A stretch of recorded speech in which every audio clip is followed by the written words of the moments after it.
But it's where we're going to start between these teams. This is usually very favorable turf for a team like Spacestation. How will they do in the first half? We'll get underway with our very first map between these teams. Chalet and Cafe up for maps 2 and 3. No guarantee that map 3 will be needed. So Chalet, which we just saw in both of our matches that preceded this, both on the A stream and the B stream, we're gonna go back to the snowy mountains of France. Operator bands coming in. Jesse, you love it, you crave it. It's time. Blitz the first band.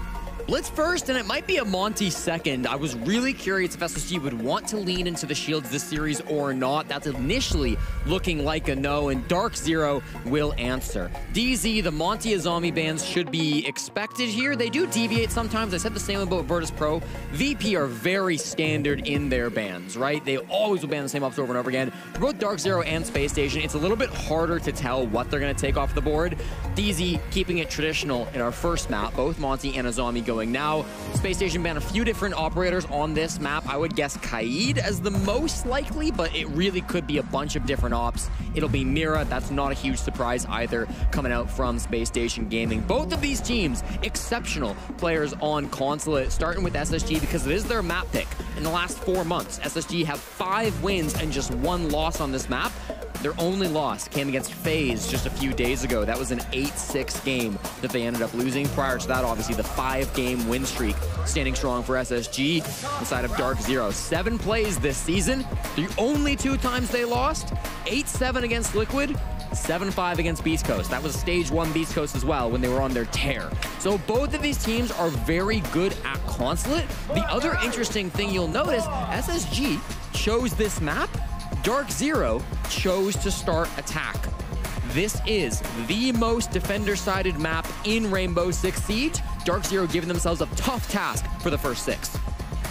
While we are in an unexpected tech pause, it seemed like there were some issues with Kobilax's setup. Just let you know what's going on over on the B stream. We have a surprise caster, Zenox, or Zenox, or Zednox, depending on how you want to pronounce his name. He's not available for the matchup. So our good and beautiful brute, known as Manic, over in ANZ, has joined Guz for the cast, and spoilers inbound, map number 1, going to Team Liquid. They're up 1-0 in their matchup against Team Secret, looking to qualify for the main stage. That is not an elimination match. This one is. We will say goodbye to one of these 2 teams. But as for Secret and Liquid, one of them will go to the main stage. It will be our last team today to qualify. The remaining 3 spots will be played in our 3 matches tomorrow. We will know exactly which teams are competing at the end of the day. So far, it's been Brazil pretty much all the way down. 2 Brazilian teams already qualified for the main stage, FaZe Clan and W7M's new roster, not the World Championship winning team. They qualified yesterday. Today, it's been Falcons and BDS who have punched their ticket to the main stage of Montreal. Either Liquid, who's now up 1-0, or Secret, who will need a reverse sweep to win 2 maps in a row, will be the next team and the last team today to qualify. It's been a great tournament for Brazil. They are on pace to have all 4 of their teams in the quarterfinals. We'll rely on Liquid winning today and Black Dragons winning tomorrow, but it's certainly in the cards. It's been a bit of a worse tournament for North America compared to our South American friends. NA has not done quite as well. CL for Life in the Phase 1 didn't win a single game. Darkzero and SSG, one of them will be eliminated in the next few hours. Thankfully, we did see Sonics win earlier today for the NA fans, so Sonics will be participating tomorrow to get a spot inside of the quarters. There will definitely be 2 NA teams that will be fighting on the final day of Swiss. They might fight each other. It really depends on how the Swiss bracket goes. But in any case, North America likely to have somewhere around 1 team in the quarters. Could be 2, could be 0, but we'll just have to wait and see how the cookie crumbles. Only one of these teams will get that opportunity. I mean, wasn't this there was an event similarly that I'm trying to remember which one it was, where there was like 3 APAC teams on the last day and they lost all 3 of their matchups, and there could have been 3 APAC teams making it to the main stage. I'm trying to remember which event it was. It might have been, honestly, it might have been Manchester. The last event. I'm aware Manchester was the last event. No, I know. I'm just saying again. Like, I think that, you know. What are you trying to say? I remember that very trying to say recently, that I have a though bad I think memory? it was the Manchester one. You saying that I have a bad memory? I really like this setup being brought out by Spacestation Gaming. Oh, he saw ahead for a moment. Do you see that? J90, the upside down rappel came out. Keep ignoring me when I'm asking you questions. I answered your question. Maybe you forgot? Your memory's a little... You can't gaslight me. I own an electric vehicle. That's so true. Physically impossible. Don't even try. Halfway through the round, by the way, and it's been an admin take so far from Darkzero. As you said, they saw some players, but did not follow up on it. Nobody really in any danger at the moment. Bolo loves his glass on this site. He plays it pretty often for Darkzero. It's weird to see him enter through the basements, through the bottom floor. They've got 3 players stacked up that want to walk up Spiral. This is a very interesting take. They can use the smoke grenades to maybe work a pick through onto the top of Spiral. Long desk is here. It'll be J90 trying to meet them with a crossfire and Benja. Fire arrows going out, and there's another smoke tossed by Bolo. It will isolate anybody playing over by that soda machine. Benja hears the sounds, but Bolo through the smoke gets him before the nitro cell can be detonated. The explosive gets sent out. Nothing to be found. Opening pick for DZ comes with just a little bit over 30 seconds left. Now it's Bolo shooting again. Nay finding Ashen, isolating these players. These short altercations not working out for Spacestation. They are getting picked apart. Folt's the only player from Spacestation on the board, and as he's the last one standing, he's the only one who's going to be able to make some noise. The Hibana of NJR running in, and you saw him run through the smoke. How did you... I mean, at least I thought you did, and then you back up, and the Hibana was there. It was a little puzzling. There were a lot of targets to find. Maybe the smoke populated differently on his screen, but DZ off to the races, and they take round number 1. Yeah, clean start. Bolo on the glass, making his presence known. Really cool stuff. Usually when Bolo plays the glass on that site, he does like to run at Spiral, but in the past, I've seen him maybe on the skylights, jumping in the top Spiral window, making the play there. I haven't seen him enter through the main floor and walk 3 bodies up those stairs, so they did it expertly. If you noticed, they used a Capitao bolt to fire off the right-hand angle as you walk up the Spiral stairs, and then they pushed with smoke grenades and the glass for the left angle as they got to the top of that staircase. That was really well put together from Darkzero. A very calculated strategy, and that's what you expect from this team. All throughout their history, they've been a team that have relied on very solid strategies, very set plays that they like to go for. A lot of people attributed that to Canadian, but since he's left the team, the playstyle hasn't changed much on the side of Darkzero. I think you got to give a lot of credit to Nafe in that round as well, making the entry. Despite having the defuse kit, he pushed quite deep into meeting through the top of Spiral as well, through long desk. Had a big impact in that round. It was beautiful to see. We've got a spawn peek attempt now from J90. And he nails it. No Pamba party today. Say goodbye to the DMR. Say goodbye to the logic bombs as well. There's backup with the Deimos, but usually they are used in conjunction. That means that for the death marks, of which 3 will eventually be available for Kobe, he's only got 1 at the moment. The mute jammers of SSG will be even more powerful and will deprive Darkzero of greater information. It's a devastating loss. Force goal will be to bandit trick this single wall, while at the same time potentially calling for his teammates to get aggressive outside of it. Nitro goes over the main breach, but it finds nobody at all. The wall being kept closed by the Tuberau, but it's only a matter of time. It's unlikely that they'll actually be able to destroy that exothermic charge. They do have 3 more nitro cells if they want to use one to try to go over the wall, but that seems very unlikely. It'll go for Kobe instead. That's what you want. That's much better value, and I think it actually also got the exothermic charge. So, you know, I didn't think it'd see it, but there it goes. Perfect utility play from SSG. Nice duality of these teams. Round number 1. Round 1 very defiant for Darkzero, very dominant. Now it's SSG all the way down. There's only a single kill, I think, from Foltz in round number 1, and now DZ finding themselves where they might not even be able to get one. Next best opportunity is Nafe asserting himself on yellow stairs. 1 player from SSG was close by, but has fallen off of this position. Now is Bolo on the bottom of yellow stairs. Looks deep into the bomb site, but all of SSG appears missing. The entry for Bolo will now get tougher as a goo mine has been thrown out towards the door. Sure, he's got a hunch that there's somebody over by pipes. Still 2 nitro cells if they go for a plant. Smokes and firebolts go out, and this is a great spot for Fultz. Tucked into a rack corner. Down goes Nafe. Bolo inside of the same position on yellow.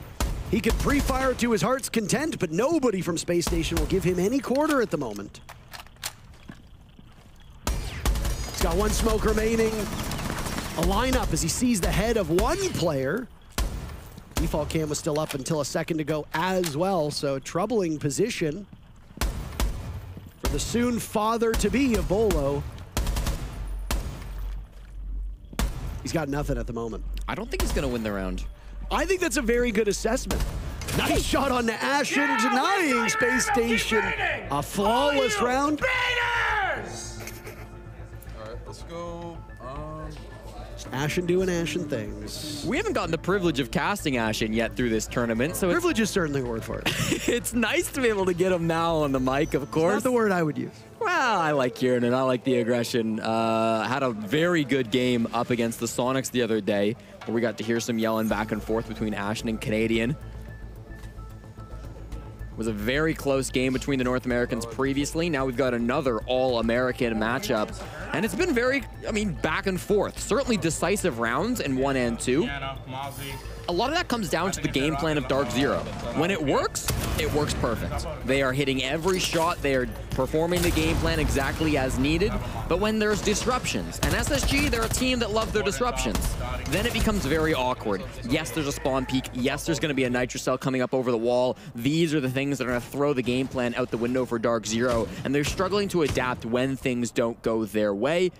A 3-man advantage in the 2v5. It's a very tough spot for anybody to pull back. And the thing with SSG too, they'll get aggressive in these early rounds, right? They'll try to disrupt your plan, but once they've done that, they're not going to play stupid. This is not a team that is going to play needlessly aggressive. They're not going to underestimate their opponents and go for swings, especially against a team that they've played so many times like Darkzero. They're going to show that respect. And in the 5v2, 5v1, they'll sit still, and they'll save the disrespect for after the round when they're screaming across the crew.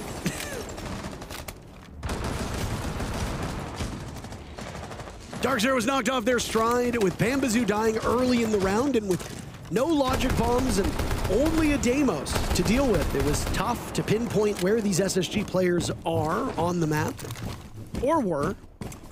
I suppose still are, as it's a new round and a new lineup from Space Station. One operator whose pick rate has skyrocketed after a change that might not have seemed very significant and yet has had profound effect is Mozzie. This is an operator that you've talked about a few times on the broadcast. The only major change to Mozzie was he got 1 more pest. Yep. That's seemingly enough to push Mozzie deep into the meta. He also did get impacts, but I've not seen a single Mozzie player this tournament actually running impacts. Still, we do see more C4s than anything, so I don't know if that change had much of an impact. Pun intended. Here's the entry. Pamba on the Ying. Makes some space, but doesn't actually find the head of it. There's a shot for sure, though. Nafe managed to get that pickup. Answered back by Ashen. Bambazoo could have the cross now inside of console office. Ashen was the intended target. Nafe gets there first, and a nice kill from J90, holding the door frame. Through the soft wall, Benja taking out NJR, as now the 3 players of SSG with an advantage of 1 will listen for the sound of the diffuser as Nafe gets the plant down. He and Kobilax are the last 2 standing. Was that 3rd highest rated player at the event for Nafe. He's off to a good start with objective play. Kobilax is dropped, still retrievable, but Nafe likely has another idea, as it's him in a 1v3. 3 kills to his name. He'll need some high-impact kills and will ultimately need to win the round. Assessing his options. SSG will bring the heat to him. Keep 1 player from Space Station up above. SSG are a bit too slow, and Nafe pulls trigger. Fultz gets the kill and then immediately hops on the defuse kit. He was the player that you said in the pre-match needed to pick it up for Space Station, and he's done a pretty good job of that so far. Not just in terms of kills, but valuable gadgetry work, and then the counter disable to win the round for Space Station. Fultz watched Nafe get a plant off, and that made him angry, as these are the 2 of the players in the tournament competing for the title of most plants. Nafe had the most plants coming into this matchup with 7. With that round, it'll move up to 8 Faltz is close behind with 5 plants of his own. So we've seen a lot of good support play from both of those guys on the teams. We just need to make sure they don't ISO. Our first round as well that goes very close, right? We see back and forth play coming out from these two squads. The first 2 rounds very dominant.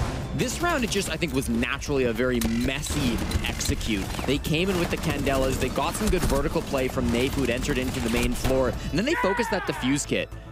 They called the Dokkaebi as soon as they started to put that plant on the ground, which meant that nobody up above could hear the plant going down. Whether they had intel on it or not, they weren't able to react, but they had the man advantage, and the post plant was very strong. So good moves from SSG in the mid round and late round as they adapted to those Candelas coming forward from Pambazoo. A little bit of a rough start from the entry fragger of Darkzero, 1-3. Won't be too concerned by it just yet, but something to watch out for is Pamba's not had the greatest tournament so far. No, Pamba, Kobilax, and NJR combining for 2 kills through 3 rounds is very off the mark for Darkzero.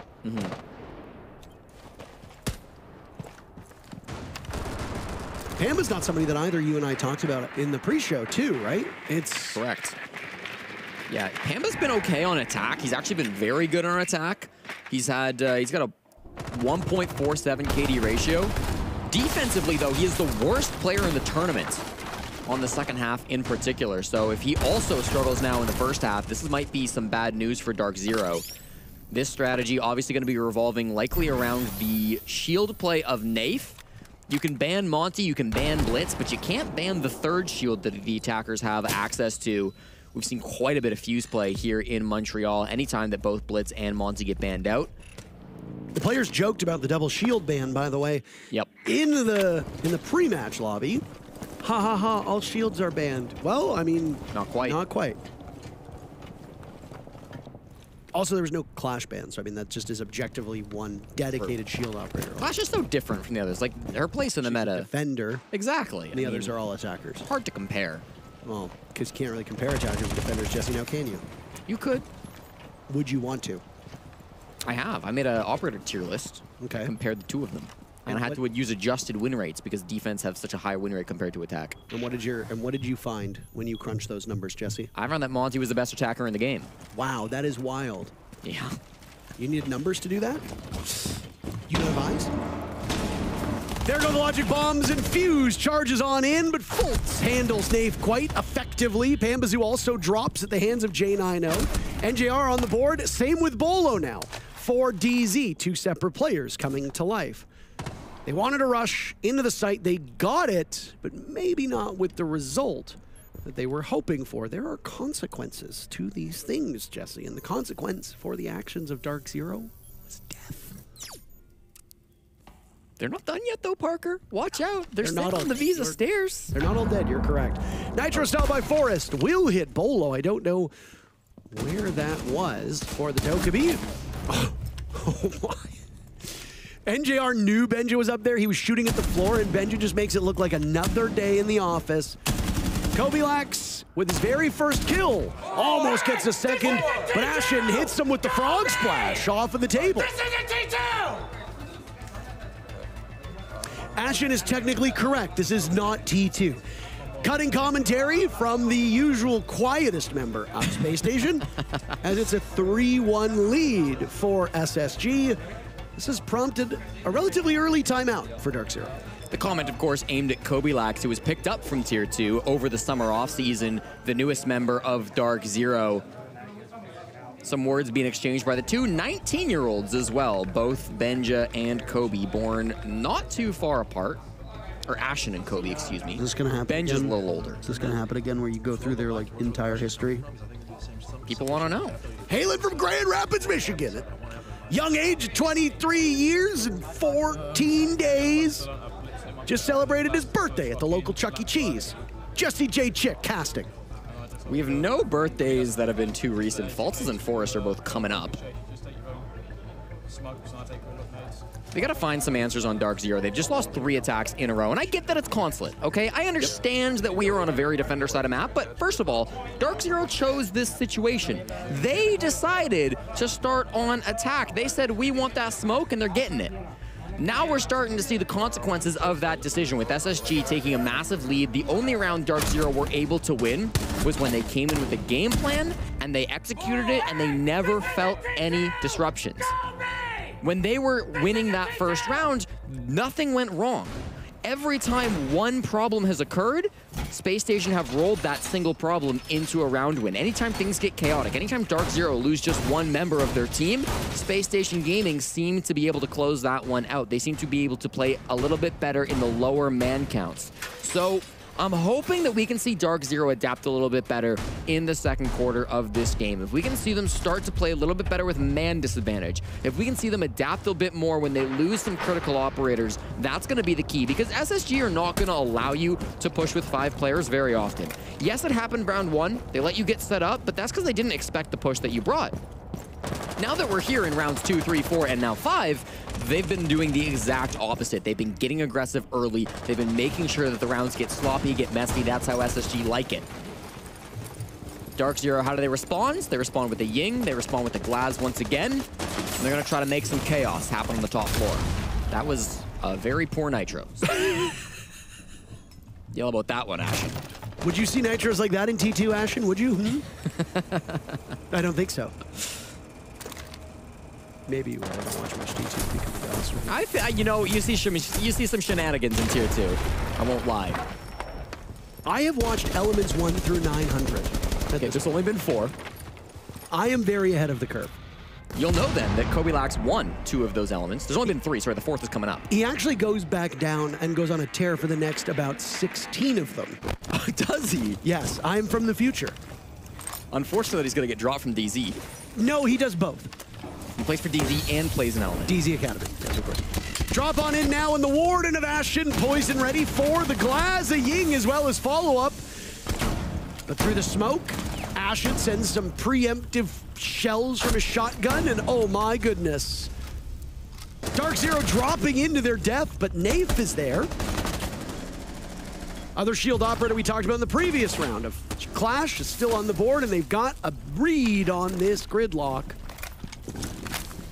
SSG, ready to hit her with the gritty. She's already the slowest speed that you can get in the game, and even slower now. What more can be said than what's being said in the chat by Spacestation? I'm sure Ashen will add some after the round.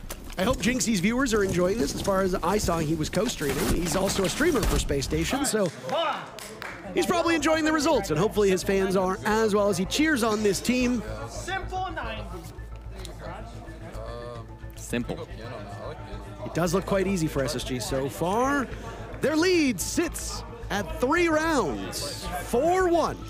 And again, the finger pointing that will occur if DZ loses this will be it whoever made the decision to start on the harder side of Consulate. Yeah, I'll remind the viewers as well, we got a long series ahead of us. You know, this is the first half of Consulate. This is SSG's map pick. They're on the stronger side and the most defender side of map in the game. Plenty of comeback potential from Darkzero, but the thing with SSG is if they can break your mental early, they're going to be in a really strong spot to just keep that rolling, keep the momentum up. There might be no team as terrifying to play against as SSG, not because they are the best team in the server, but because out of the server, they're going to get inside your heads. They will type more than any other team in the game. They will scream more than any other team in the game. And Darkzero are used to it. All right, they play these guys all the time in the North American League. They know what the typing entails. They've played them on LAN before as well. But when you look to some of the younger players, a guy like Kobilax, who maybe doesn't have all that much experience, attending his first ever international event, that's going to be a little bit more impactful. Ashen with the momentum, jumps out with the SMG-11, but doesn't find a head with it. Instead, he just retreats back into the site. A 5-1 half is never something that you want to be going up against. No, it's quite unusual, and despite how evenly matched a lot of these series that we've seen have become and ended, there's been a lot of 5-1 and 6-0 halves, probably more than most events. I don't really understand why, but teams are able to pull it off. Again, it's just likely the way that the meta works and the way that the operators at the current moment just vibe with each other. If you are so good that you can win 3 to 4 of your defender rounds and the bomb sites suit your style of play and suit your lineup, What's that 5th round, right? It is a very hard hill to climb, though. And players will tell you, if you speak to them, that even if you know that you're going to have a 5-1 half, going down 1 and 5 is incredibly taxing mentally. No map control at all. 60 seconds into this round from Darkzero. They are focused on the top floor, but explosives are going both ways. There's a peek coming out, and Ashen hits a great shot onto the captain of Darkzero. Another one goes down. It's Kobilax outside, finished off by Forrest as well, putting into a 3v5. The last couple players on Darkzero will enter for a pick. Pamba finally getting active now for DZ, taking control of benches here in the mid-round. There's still a man down, and there are a lot of Space Station players lurking around the top floor. What can Darkzero do? Their players right now are quite isolated. You've got to move as a unit at this point. SSG, your win condition right now is just sit around, be patient, let DZ come to you. Maybe don't do whatever Benjamaster was doing. NJR on the skylight with a relatively big opening for this team, and it sets up DZ in a much more winnable situation. Just a little under a minute still left. SSG can sit and wait, but again, DZ needs to try to find isolated engagements. They did on Benja. Another will tilt the scales in favor of Darkzero. Ashen and Jan, I know, are both top floor. They're going to know now where Pambazu is top yellow as the Dread Mine catches them out. A walk in from Bolo. Suddenly it's Fultz. SSG needed to play together just as DZ did. DZ's coordination tip top. And while this Darkzero team is swept through the top floor, they need to translate that to the bomb site, which is not up there. First drop comes in, second as well. Fultz giving his position away. He's got almost no bullets left. He needs to reload. He doesn't have the time or the wherewithal. NJR secures the final kill, and the first half is in the books. DZ in a deficit. SSG in control, but how does the side swap play out? Because DZ presumably started on the harder side, so now things should get easier moving forward. Maybe the belief was get the hard part out of the way and then set us up well for the second half. We'll find out. It was only 24 hours ago that SSG blew a 5-1 lead. They played Virtus Pro yet last night, and they were up 5-1 in the first half of Cafe. They lost every single round in the second half. Ended up losing that game 7-5. Now it's only a 4-2 lead. Darkzero going to the favorable side. Still in this game, no doubt about it. They had their stumbles. A lot of their plans really weren't working. But despite that fact, they've done enough in that first half to give themselves a fighting chance here on Consulate. They'll move over to the defense. NJR putting up some big rounds in that previous round number 6. Some big kills to be able to equalize his teammates and match the 5-kill maximum for anybody on Darkzero. They call him the Mayor. You know why they call him the Mayor? Mayor McCheese! Because he was legally elected in a fair and free election. That's quite the accomplishment. I actually congratulated him on his election victory just the other night. Yeah. Do you know that Guy Fieri has been reelected 8 times as the mayor of Flavortown? Actually right next door to Cheeseville. Guy Fieri and NJR working together to lead their towns into an era of prosperity. Mayor McCheese, what a guy. Do you actually know why they call him the mayor? I think he just really likes McDonald's, right? I have no idea why. I'm pretty sure he just orders a lot of McDonald's, and he's got a little figurine on his desk that is the mayor. Isn't it like the Hamburglar or something like that? No, it's Mayor McCheese. It's a real character in McDonald's lore. Are you telling me you're not a McDonald head? I was not aware that those things existed until moments ago. Now you know. Educational stream. The Tuvarao continuing to find value on the bottom floor of Consulate. Can't quite keep the wall closed. He thought he had a kill, but the Osa shield keeping Forrest nice and safe. The Zoto canister did fly out and hit the Zoto, the deployable shield from Osa, but that won't destroy it.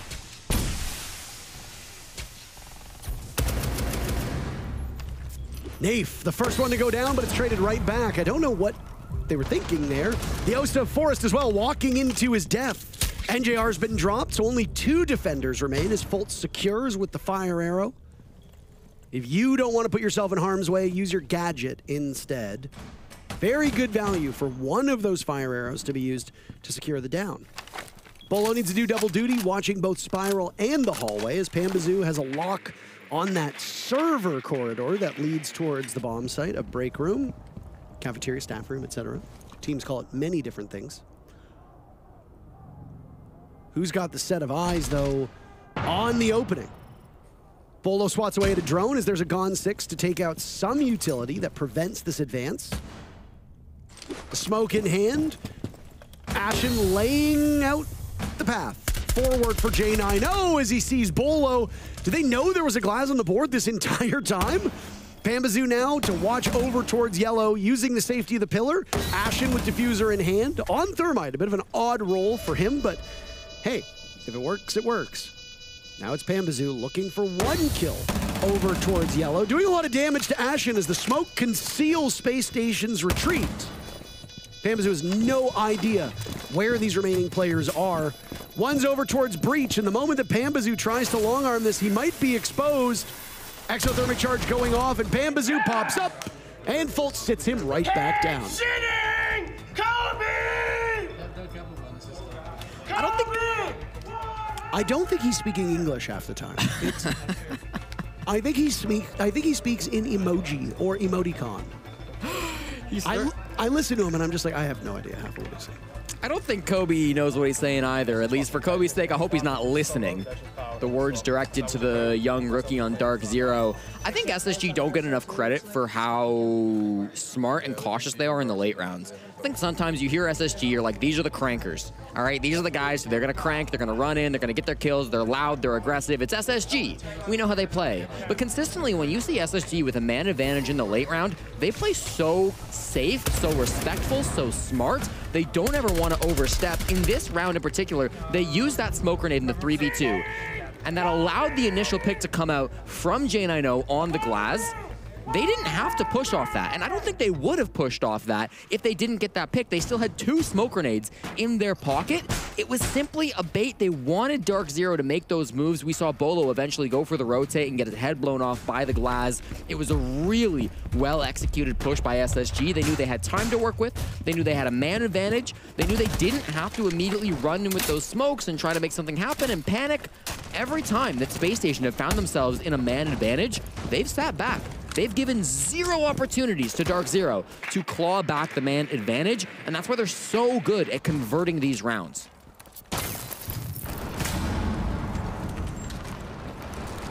Hatch remains in play inside of Visa, as the bullets that whiz down from the top floor at least gives information to Space Station as to where one of these DZ defenders sit. It's a big spread by Darkzero, by the way, all over the map. Given that this is Archives Tellers, you're typically going to find, at minimum, 1 defender on every single floor. That top floor in particular is oh so critical, because if you concede that, you risk losing the Tellers bomb site on the main floor. That's why you saw SSG line up in that direction. And I think it was Ashen who might have been tasked with that first pick. Drone goes in, and Ashen is spotted by Nafe. How do you miss drone that? How do you not see Nafe in that position? Logic bombs were going off as well, and he wasn't sitting on top of a mute jammer. That seems like a bit of sloppiness from Space Station, and that's not what you want if you want to move to match point. Nice shot by Nafe, though. Can't deny that. Still top floor control by Darkzero. They'll use it for a spawn peek late into the round. 90 seconds in, Pamba out the window finds Benjamaster. That's going to be quite an important pick as Darkzero are trying to pull this round disadvantage back now. Looking for their third. It's a 5v3. Starting to enter in the basement.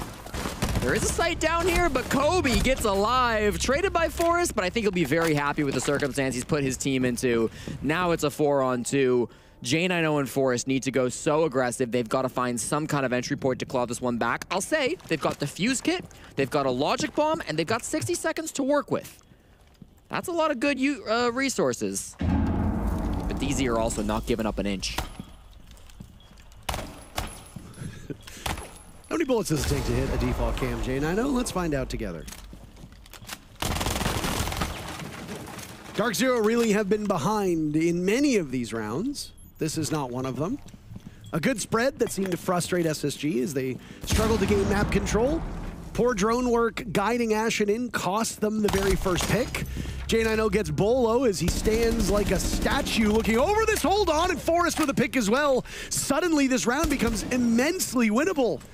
Forrest trying to signal a spot for J9O to get that diffuser down. Forrest hearing one, pre-firing away. The follow-up, J9O has to get off it. Forrest gets one, and J9O is a sitting duck as NJR creeps ever forward and gets J9O as he pops up. Just as we saw the other way around, sitting him down. Too close for comfort for Darkzero in that round, though.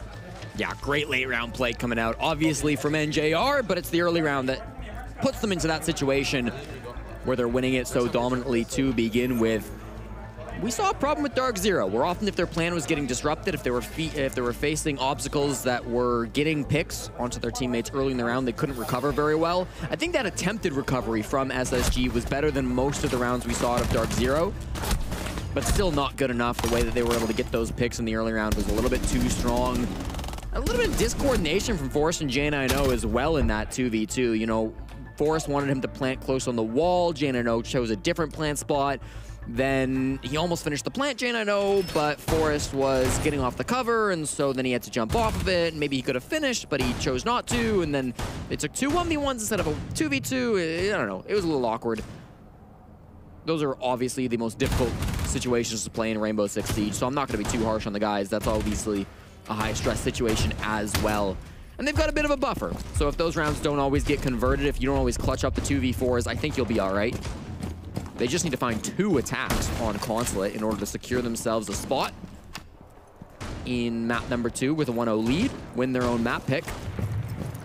Once again, the loser of this series will be eliminated from the Montreal Major. Only one of the North American teams fighting right now can continue on to tomorrow. Honestly, having to say goodbye to one of these teams is a little bit sad. It's never great to say goodbye to a team, period. So far, of the 4 teams that have gone home during the playoffs, because we said goodbye to teams during the play-ins as well, the playoff teams, 3 APAC squads. Yep. 1 from Japan, 1 from Korea, 1 from Southeast Asia. That is, respectfully, Scars, D+ Kia, and Elevate. And then G2 was actually the first team to go home after a pretty dreadful 1-14 loss against Sonics yesterday. Saw some of the G2 players in the lobby earlier today, by the way, and, well, safe to say none of them looked particularly happy with that early exit. Because they lost. Yes, that's okay. Yeah, that's what I was saying. It's a main floor bomb site, but the top floor will be where the bulk of the defenders are at. SSG not interested in clearing them out horizontally. Instead, from below seems to be the game plan. Some missed shots, though. The bars stealing a kill away from Fultz. He's down to 7 HP. Pamba did get downed in this chaos. And they're starting to hunt for the Legion now with the Deimos tracker, but they've got to be very careful without the HP. Pamba gets picked up on the top floor as they start to make their entry to the site. This is a huge utility dump with a little bit over a minute on the clock remaining. Fultz is the only person who's been down so far, though Darkzero has taken some serious lumps. Fultz now retrieved. The scramble for SSG and all of that utility ultimately finds them nothing. How is nobody dead? Look. There we go. I don't have answers to these questions. Kobilax dies 2 and 8. Really not where a player of his capabilities and his role needs to be at this current point in time. NJR's woken up though. Bolo having a respectable game as well. Slowly but surely, SSG are running out of time. They found 1 pick, and then for the next 30 seconds, they've attempted to get into the bomb site. Bolo's littered the way with goo mines, slowing the advance. He and Nafe doubling up with a kill apiece. SSG bleeding out. A nice flick over from NJR onto J9O, and my God, SSG just seemingly dying left, right, and center. Ashen and Fultz on a sliver of HP, and both of them are gone. Daisy closing the gap between themselves and Spacestation. Significantly less shouting in this second half than in the first. Darkzero standing strong on these defenses. The trades have been very good for them. Of course, holding on to the bomb site, the fact they don't have to go for those pushes. SSG, clearly they've got good game plans, right? They know what they want to do. They're trying to push together, but it's so awkward. They're not quite able to line up and get those trades. when you use all your util like that, you toss in the Grim, you toss in the flashbangs, you toss in everything that you have, and then you just get stuffed. It becomes so awkward to try to salvage around after that. NJR has been excellent so far today, as he has been throughout the tournament. Coming into this game, he had yet to lose a single opening engagement. Wow. Ridiculous. That is an actual absurd statistic. He'd taken 6. He's not an entry player, obviously, so he doesn't find himself in many. He's taken 4 opening engagements on the attack, 2 on the defense, and is 6-0 overall. He's also got the best KD ratio on the team, 38 and 27 heading into this one. Add 10 and 5 to that total. Will continue his streak of being the best player on Darkzero. And yeah, it's just a little messy for SSG in this round. You know, it's small mistakes. It's not being able to shoot somebody through the floorboards. It's awkward. It's not fundamental issues, I don't think, for Spacestation. They've got good game plans. It's just the 50-50 sometimes not going their way. An attack timeout might be more of a mental reset coming through from Callout as well. Callout often talked about as one of the best coaches in North America. Keeps the team very disciplined. SSG, more than almost any other squad, feels like a brotherhood, feels like a real unit, a team. They play obviously well as a squad inside the server, but outside the server as well. They exercise together, they play together, they make a ton of rituals with each other. They all tweet the same things at the same time. They tweet together, yeah. The team culture of SSG is very good, I think is what you're trying to say. And we saw that on the old Astralis roster in a lot of ways, despite the fact that this is not Astralis, and Spacestation as an organization stretches all the way back to that roster that Fultz was on that won a world championship here in Montreal in 2020. You could argue that SSG is more of a spiritual successor to Astralis than it is to former Spacestation rosters, because when Astralis closed up shop and left a variety of esports titles, not just ours, but other games as well, SSG imported much of that roster, and I mean, why not? They made a top 4 run at that SSG, if you recall. They ultimately lost to G2, but so did every team at that 2023 SI event. Team culture only gets you so far, though. I mean, and same with good coaching, right? We've talked about Callout's abilities before. He could tell them exactly what to do, but if they fudge a 1v1, or a defender is in a different position, or one of the defenders spawn peeks them, you lose out. Goes back to the old Mike Tyson quote, everybody's got a plan until you get punched in the mouth. Interesting from NJR. That's not a mistake. That's clearly him being deliberate and choosing not to use that final Zoto canister. Might be wanting to save it in case of a late round Deimos track coming out. Not that it's being brought by SSG, but he wouldn't know that. Might also want to be throwing it at the planter when they try to run in and maybe get a plant down. Find it a little bit easier to land the nitro cell. Instead, it looks like a lot of this push is actually coming in through the back. Look at Forrest entering in through server on the only shield left in the game. At the same time, Ashen does get taken down by Kobilax, though. It's Clash Erasure. You're right. I'm forgetting about Clash, but you don't see a ton of Clash on the basement. The Nook has really not worked for Spacestation now. This is the second time that an operator whose whole gadget is built around being concealed from cameras, getting droned in, finding an opening, slipping under the radar of your opponents, and yet Ashen continues to get found on that Nook in the wrong direction. Fultz dies now too. That's the highest kill total on the side of Spacestation. No more. Diffuser in the hands of Forrest with that shield. Darkzero well primed with 30 seconds remaining to tie this game, and oh my, with shots like that from NJR, it's hard to beat him. The mayor himself with 11 kills at this point. Nice shot on the J9. Oh, he knew exactly what he wanted. And now it's up to Forrest to stop DZ from winning a flawless round. Cross body onto NJR. One shot to the head is all it takes, but they immediately trade it out. So while not a flawless win for Darkzero, they survive with 4. Hey, look, it's Mayor McCheese. I told you. I'm a real McDonald's head. Yeah. You know, it's generally a bad sign if your shield player is in a 1v5.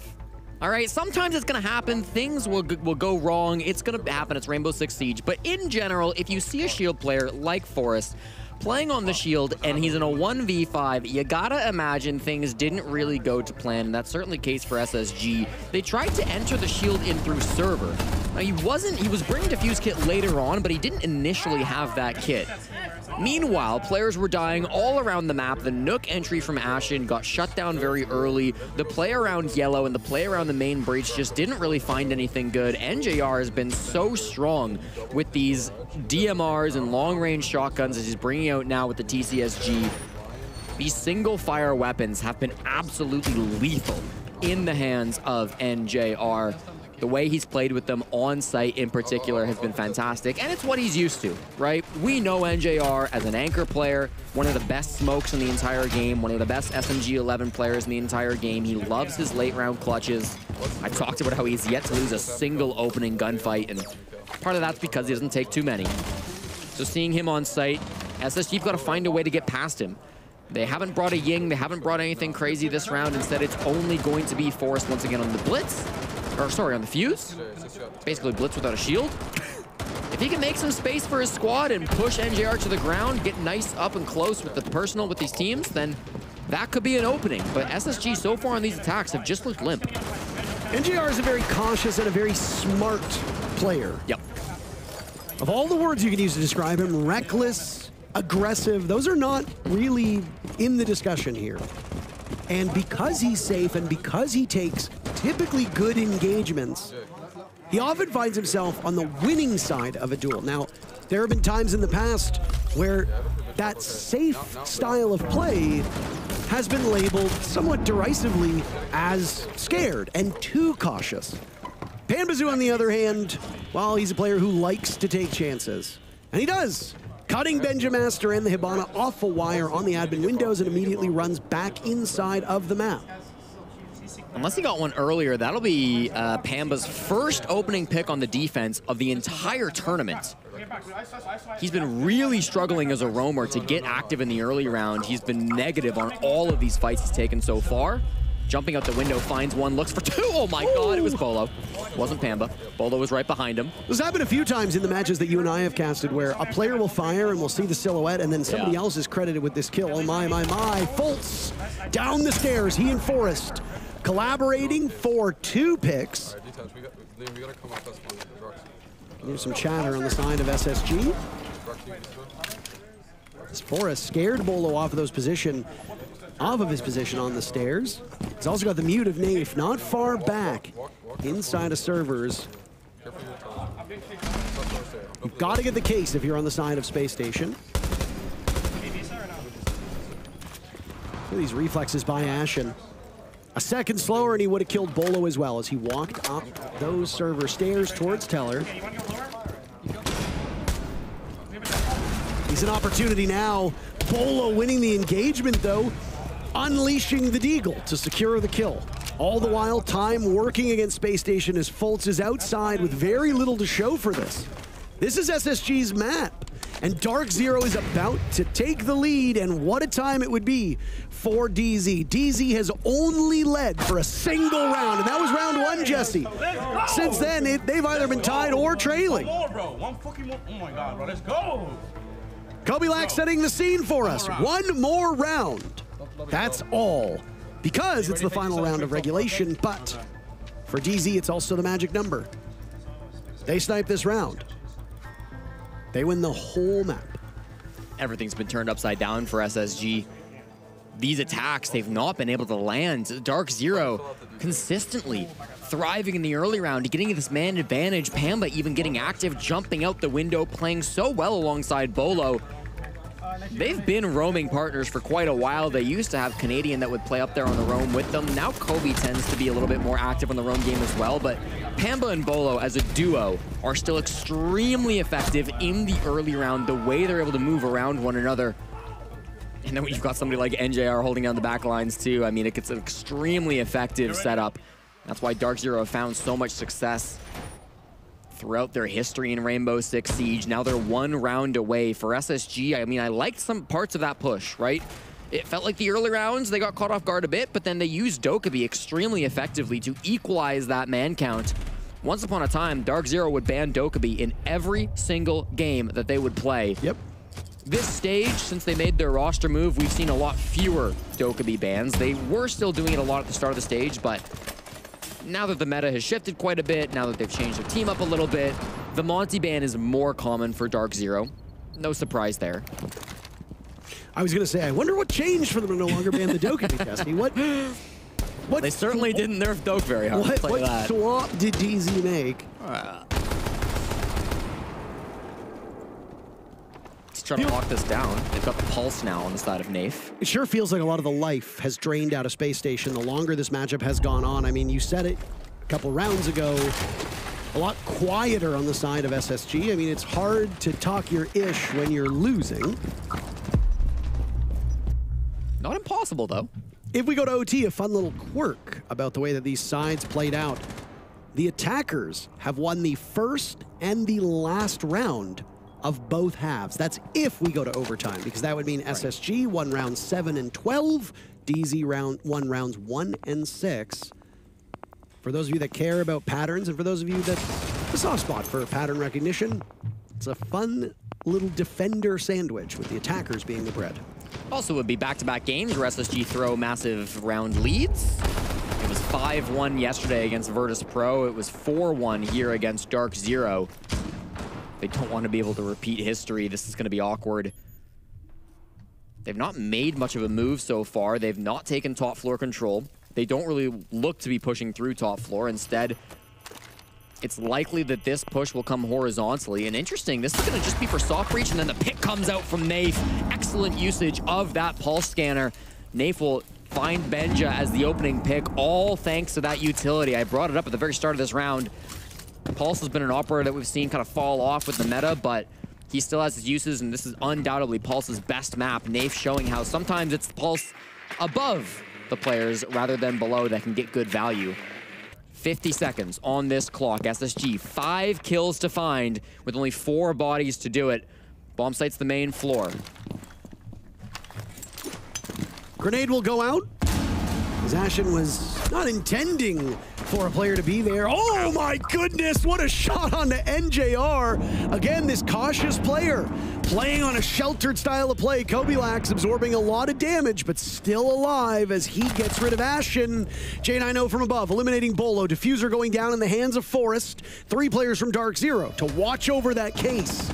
As Forest drops, and J9O follows shortly thereafter. Fultz again in a clutch or kick scenario. Right now sitting inside of the closet. Nafe on Diffuser. There's not 1 but 2, and Fultz immediately vacates the premises. Pampazoo, though, on the jump out, and barring some catastrophic act of God, Darkzero will get on the Diffuser for the counter disable. DZ stealing Space Station's map. Pampazoo denies the world champion from the 1v3 clutch. Perfectly played, jumping out the window, catching him off guard. Expertly done there on the defense. Darkzero looking so good.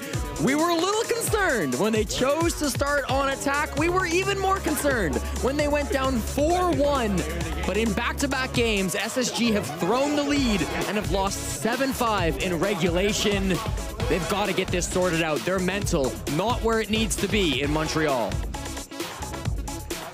Oh my. I mean, a very close matchup. It doesn't need overtime, but you just lost your own map. Good news for Space Station is that a lot of teams have actually been in this exact same predicament. It doesn't seem to matter if you lose your map. Mentally reset, get on into the server. For Space Station, troubling prospect now is that you need to go perfect on Chalet and Cafe. You cannot afford to drop another map moving forward. We'll talk through it, and you can see there's obviously some frustration there on the side of Space Station. Yeah, and that's very SSG. Immediately into a team debrief. Talk about what went wrong. Talk about the issues that plagued you this game. You got to lock in because there's 2 more maps still in this series. SSG are not out of it yet. In an interview after they beat the Sonics, SSG, Ashen in particular, was able to talk with Ann and said that he thought his team had quite a strong mental. Sometimes that comes from the screaming that goes across the squad. Sometimes that just comes from their disciplined play style. We haven't seen it, though, in the last 2 days. Even though we've seen some moments in the past where SSG have battled back from deficits, where we've seen them lock in and not throw big round advantages. in these last couple of games, they've been stumbling. And I get it, right? Conflict attack is hard. I'm not going to sit here and be like, SSG should have won that game. It was a 4-2 half. A 5-1 defensive split is relatively common on this map, and it's always hard to attack. But it also came down to a 1v1 in the final round. Any one of those that they lost could have gone the other way. They could have clawed it back. It felt like they just hadn't grabbed any momentum in that second half. I mean, Fraggers had a pretty bad game for both teams. Pambazoo going 9-9, Kobilax 4-10, Benjamaster 4-10, Ashen 8-10. These are bad numbers for the players that you imagine should be at the top of the standings. The supporters and the support-oriented players did an awful lot better. You're right about Kobilax in particular. 4-10 is not what you want to see from the young pickup. However, he started to heat up at the end. The last couple of rounds in that matchup were some of his best. And if he can continue that momentum onto map 2, onto map 3 if they need it, all of a sudden Darkzero looking very scary. Kobe crushed in tier 2, winning element 2, willing element 3. He then joined Darkzero. He had a pretty bad second stage. He was -14 overall in the NAL. He entered this game at -2. Yes, he goes -6 map 1, but there was some real light at the end of the tunnel. Chalet is up next. What happens? Does DZ win 2-0? We'll find out in just a couple minutes.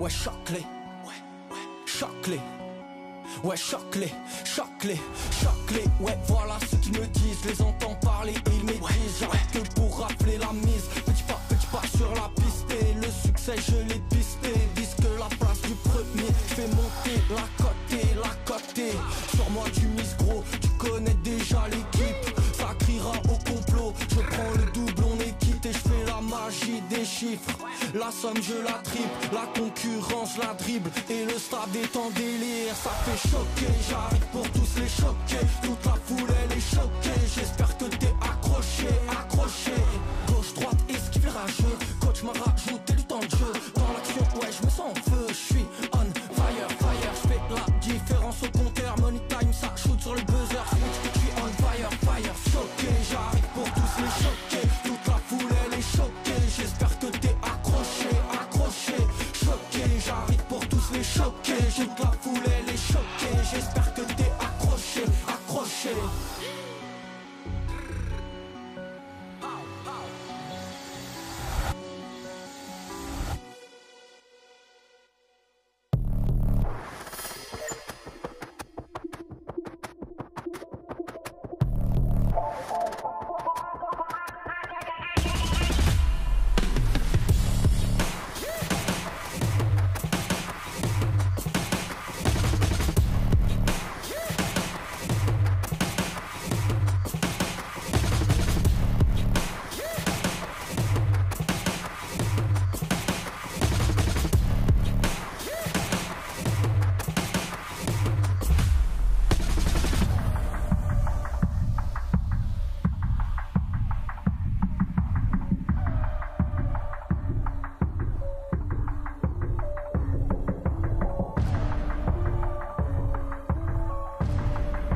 Darkzero taking Spacestation's map in pretty impressive fashion, if I do say so myself. A 7-5 scoreline that really doesn't underscore just how close this match was.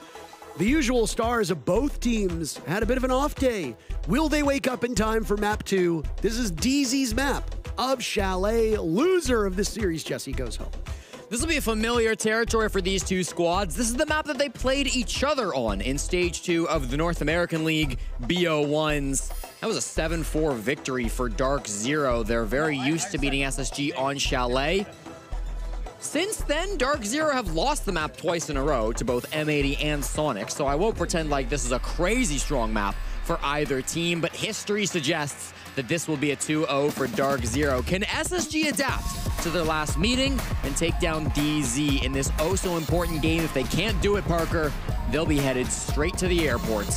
We jump into Chalet. We'll look at the operator bans. Previously, Darkzero and SSG agreed to ban the two shield operators of Monty and Blitz. I expect Darkzero to keep that trend. Montaigne should be the most common pick, the most likely choice. I could see both of these teams switching it up. SSG here, the other option would likely be Ying if they want to take a different attacker off the board. They do like to play Blitz on this map from time to time. It's going to be Grim instead. Second time today, I predicted a Ying ban, and it's been Grim. Teams made leaning into the anti-B through these couple of attacking bans. Should be a Valkyrie, a zombie. You know, the world is in a crisis with colonial collapse disorder costing us bee populations. And yet, you would think that these two teams would be chock full of bee enthusiasts and conservationists that don't want the collapse of the bee order, but instead, they're obviously paid for by Big Wasp as they keep banning Grim. I think it's despicable. That might be the dumbest thing I've heard you say on a cast since we started working together. Okay, I was gonna say, I've said a lot of dumber stuff. Yeah. Well, regardless, we've got the bans through. It's going to be Mira instead of a Valkyrie. That leaves the Intel operator up on the board, and Pamba will lock that in immediately as we start off Chalet. Darkzero and Spacestation in on DZ's pick. Loser of the series goes home. First blood in 12 rounds. 9 of those rounds were won by the team that got the first kill. So this is something to keep an eye on in map number 2. It's going to be favorable territory for DZ. They pick the map. They go here expecting to win it. They do the job.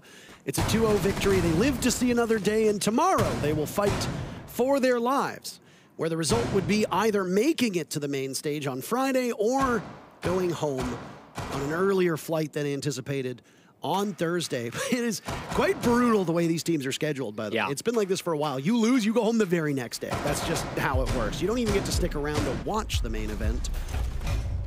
They'd be fighting for their lives tomorrow. Both of these teams still obviously have a chance if SSG wins DZ's map, which happens far more often than you'd think. It'll be up to Cafe to decide the fate of both of these teams.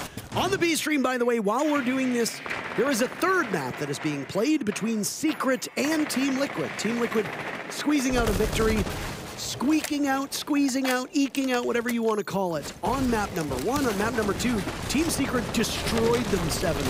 Yep. Not a pretty sight for the Liquid fans.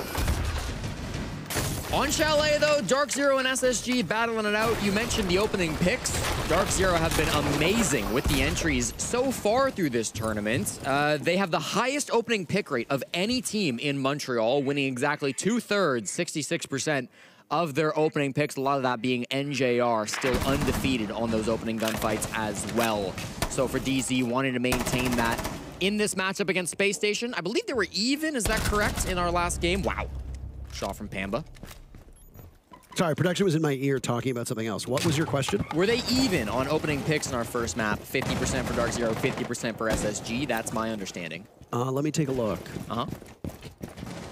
Yes.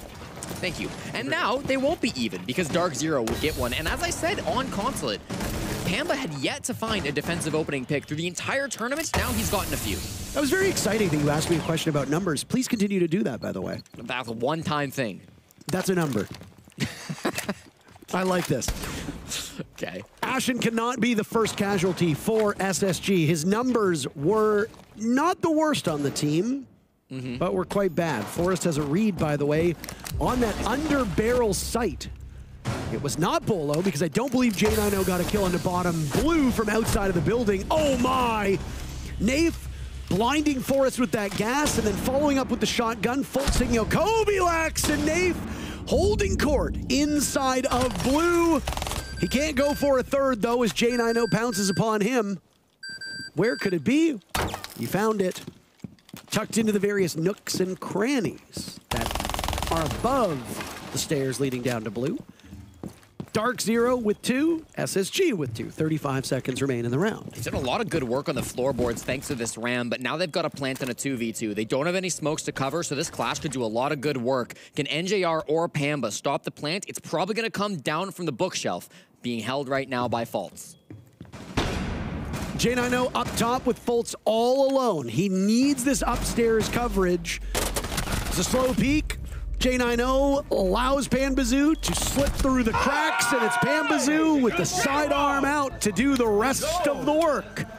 As J90 was caught transitioning over towards where Fultz was getting that plant down, and he was just a little bit too slow. DZ looked like they'd lost the plot of that round, but they found it in time. We've got a brief tech pause as there's an issue with a headset on the side of SSG. They'll sub it out. Got a headset issue with Kobilax earlier on. Now, in the past, Jesse, you filled this downtime by talking about things such as, oh, I don't know, islands. Sure. All of these players, well, with the exception of one, come from North America. There's one player in this lobby who's from an island. Can you name him? Nafe, but there's 2 players in this lobby not coming from North America. Who's the other one? Benja. Oh, that's right. I forgot Benja was from Copenhagen. That's right. He's not from Copenhagen. He's from the city of Odense. On an island, actually, in Denmark. Oh, shut up. So that's 2 islanders in this game, yes? Is that true? The city of Odense. I think the 3rd largest city in Denmark. Benja Master actually is from the Sun. If you saw when he played domestically, I'm assuming he's at the SSG facilities, yeah, which are in Salt Lake City, or at least in Utah. Are you going to fact check me again? Or are you going to say, oh, it's actually not Salt Lake City, it's in suburb? I can't fact check you because production is fact checking me that Odense is not the 3rd largest city in Denmark. It's something else that I can't pronounce. We have a Danish production team coming. They also just told me it. I'm not even going to attempt. I'm not going to try to speak this language. We can't get away with lying about Denmark on this stream. For people who watch this broadcast, I'm from Toronto. You are from Edmonton. Neither of those cities speak French. And despite Toronto in particular having a lot of languages that you'll hear on a daily basis, I barely speak English. Same with you. Yeah. So we certainly don't speak other languages. Meanwhile, most of our producers are Danish or are currently living in Denmark. And they speak 2, maybe 3 languages. And a lot of them speak English better than us. And then they say the names of the places in Denmark, and I say, I don't want to insult you by attempting to pronounce that because I know I'm going to do a poor job. And in all the times that I've been in Denmark, and we lived in Copenhagen for a couple months, I got to say, outstandingly beautiful country, great culture, very walkable. I enjoyed it. The Danish people were very nice, which I was warned might not be the case. I was told that they can be quite blunt and direct, and sometimes that comes across as rude. I did not find that. No, me neither.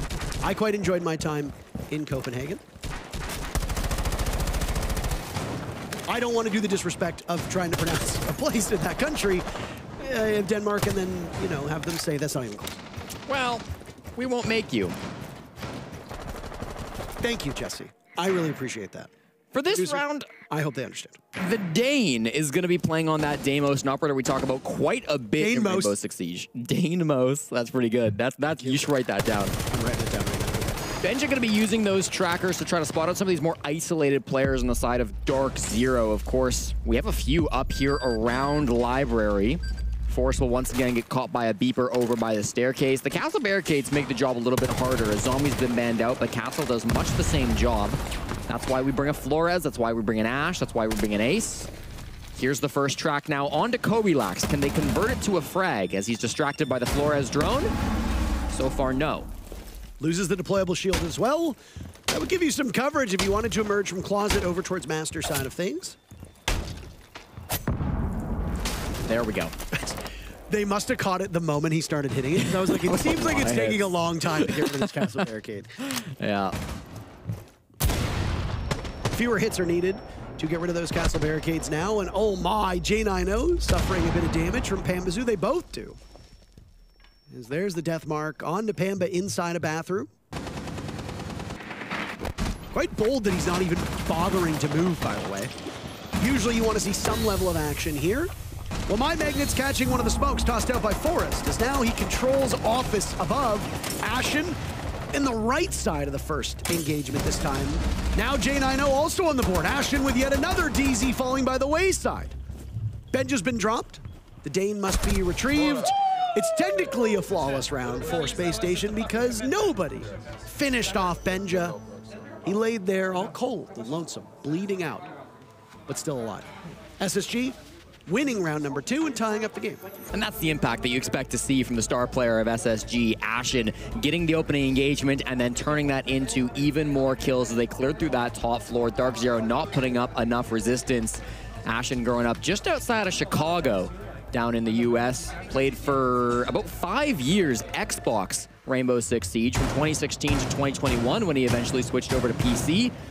Played a little bit of Tier 2, a little bit of Tier 3, but very quickly was picked up by Space Station and has been excellent for them ever since. A lot of people have talked about Ashen as one of the most talented young players that's ever joined the North American League.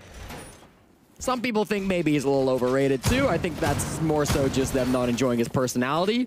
He's the type of guy you either love him or you hate him, right? And personally, I love the energy he brings to these games. That was a bit of a jump scare. Our friend the owl. Why do they keep showing the owl? Why does who keep showing the owl? That's a good one. You should write that down. You should write that down, Jesse. That was very good. I will say, from a viewership perspective, I appreciate having characters like Ashen in our scene. I think having players with personality, players that you can actively root against without feeling bad about it. Sure, yeah. Does our scene a good service. Because if everybody was all just singing Kumbaya and holding hands, these matches would be terribly boring. I like seeing players feel jilted when they lose. I like seeing players bitter when they get dropped. I think it adds a certain spice to an esport because passion is passion, and these players are so passionate. You know they don't like losing, but when they try to put on a brave face, it seems often inauthentic and insincere. Nate went for a jump out, by the way, just moments ago, and he was met with an early demise by a Claymore, so no active player in the engagement. But still, he loses his life, and that's an advantage for Space Station with 2 minutes to go. Small disadvantage for Space Station as they'd used a Selma onto that upstairs office wall, and Bolo very easily handled both of those charges, thus preventing Space Station from getting a line of sight or even entry to that part of the map. Dave jumping out, playing a risky move, but obviously he knows what he's doing. He's playing the castle, not a lot of util that's going to be lost. Ashen, that's a bit more of an important one. You find Bolo, not because the frost mats were going to be used later in this round, but because now it's a 2-man advantage, and you take out one of the most talented players, the former world champion.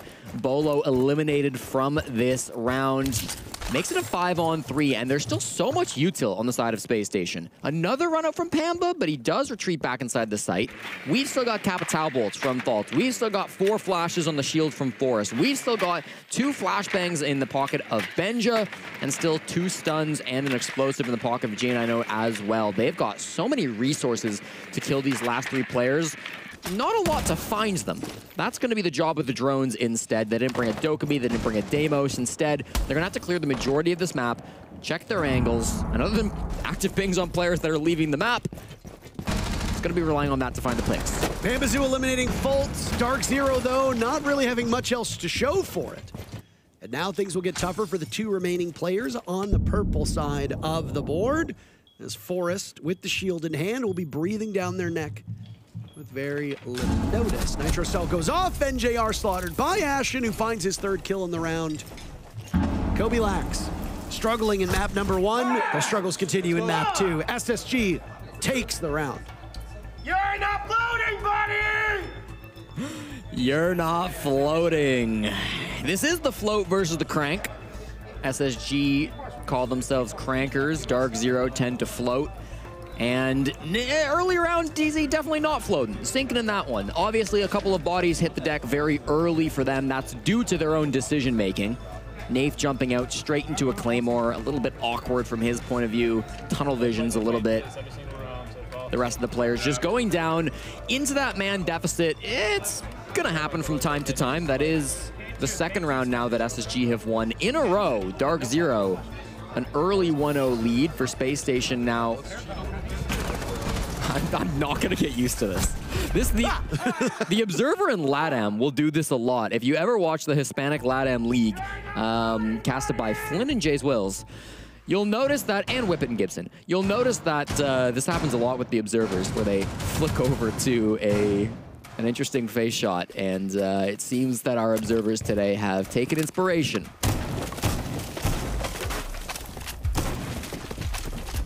I wonder how SSG's sixth player, Jinxie, is doing at this current moment after what happened in map number 1.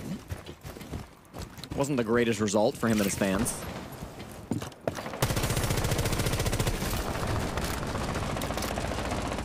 Didn't he DM you at one point and said he thought you did a great job on the desk? Is that you? Yeah, we talked a little bit after SI, and then there was a bit of a show match that we casted together as well, Twitch Rivals. That was on his channel that I got to experience. Well, besties, I didn't know that. Yeah, it was a good time. That's so great. I'm glad you have a friend. Thank you. Don't have many of them these days, do you? They've all left me, Parker. They've all left me. They've left for greener pastures outside of Edmonton. Ashen and Benjamaster with 2 very early kills. We are not even a minute into the round. And SSG is just demolishing Darkzero. DZ had that good first round. Since then, SSG have found a 5th or even 6th gear. Mm-hmm. It's that same proximity alarm, by the way. And the same toxic canister being set up in those beams above the stairs. This is exactly what Nafe did in the very first round, and he found great success in that spot. He did. He was hugely impactful. We often talk about NJR as the SES player on Darkzero, but Nafe is just as good with it. Can he do it against the Blitz, though? It's the other side of the map now. Funnels down and finds Bolo to start things off. 2 more now. This is going to be a tough one to pull back, even with some great players like NJR and Nafe. When you're in a 2v5, it's always going to be tricky. SSG are primed to get 2 rounds back-to-back, 1 flawlessly. Oh my, Nafe. Another toxic canister goes out. 1 remains in pocket, and with over a minute left, that means Forrest can wait out the gas. NJR dealing with players above. Nafe 1 kill, so no flawless round. That was Benjamaster, who they tried to get in the previous round. It might have taken them 6 minutes, but they still get him anyway. That's all DZ has to show for that round. Not allowed to say that on television. Nope. SSG extending their lead. DZ seem a little bit confused by it. Just typing in the chat, by the way, you can't see it, and we're not going to repeat it. It's all sorts of things. They're actually blowing kisses at each other.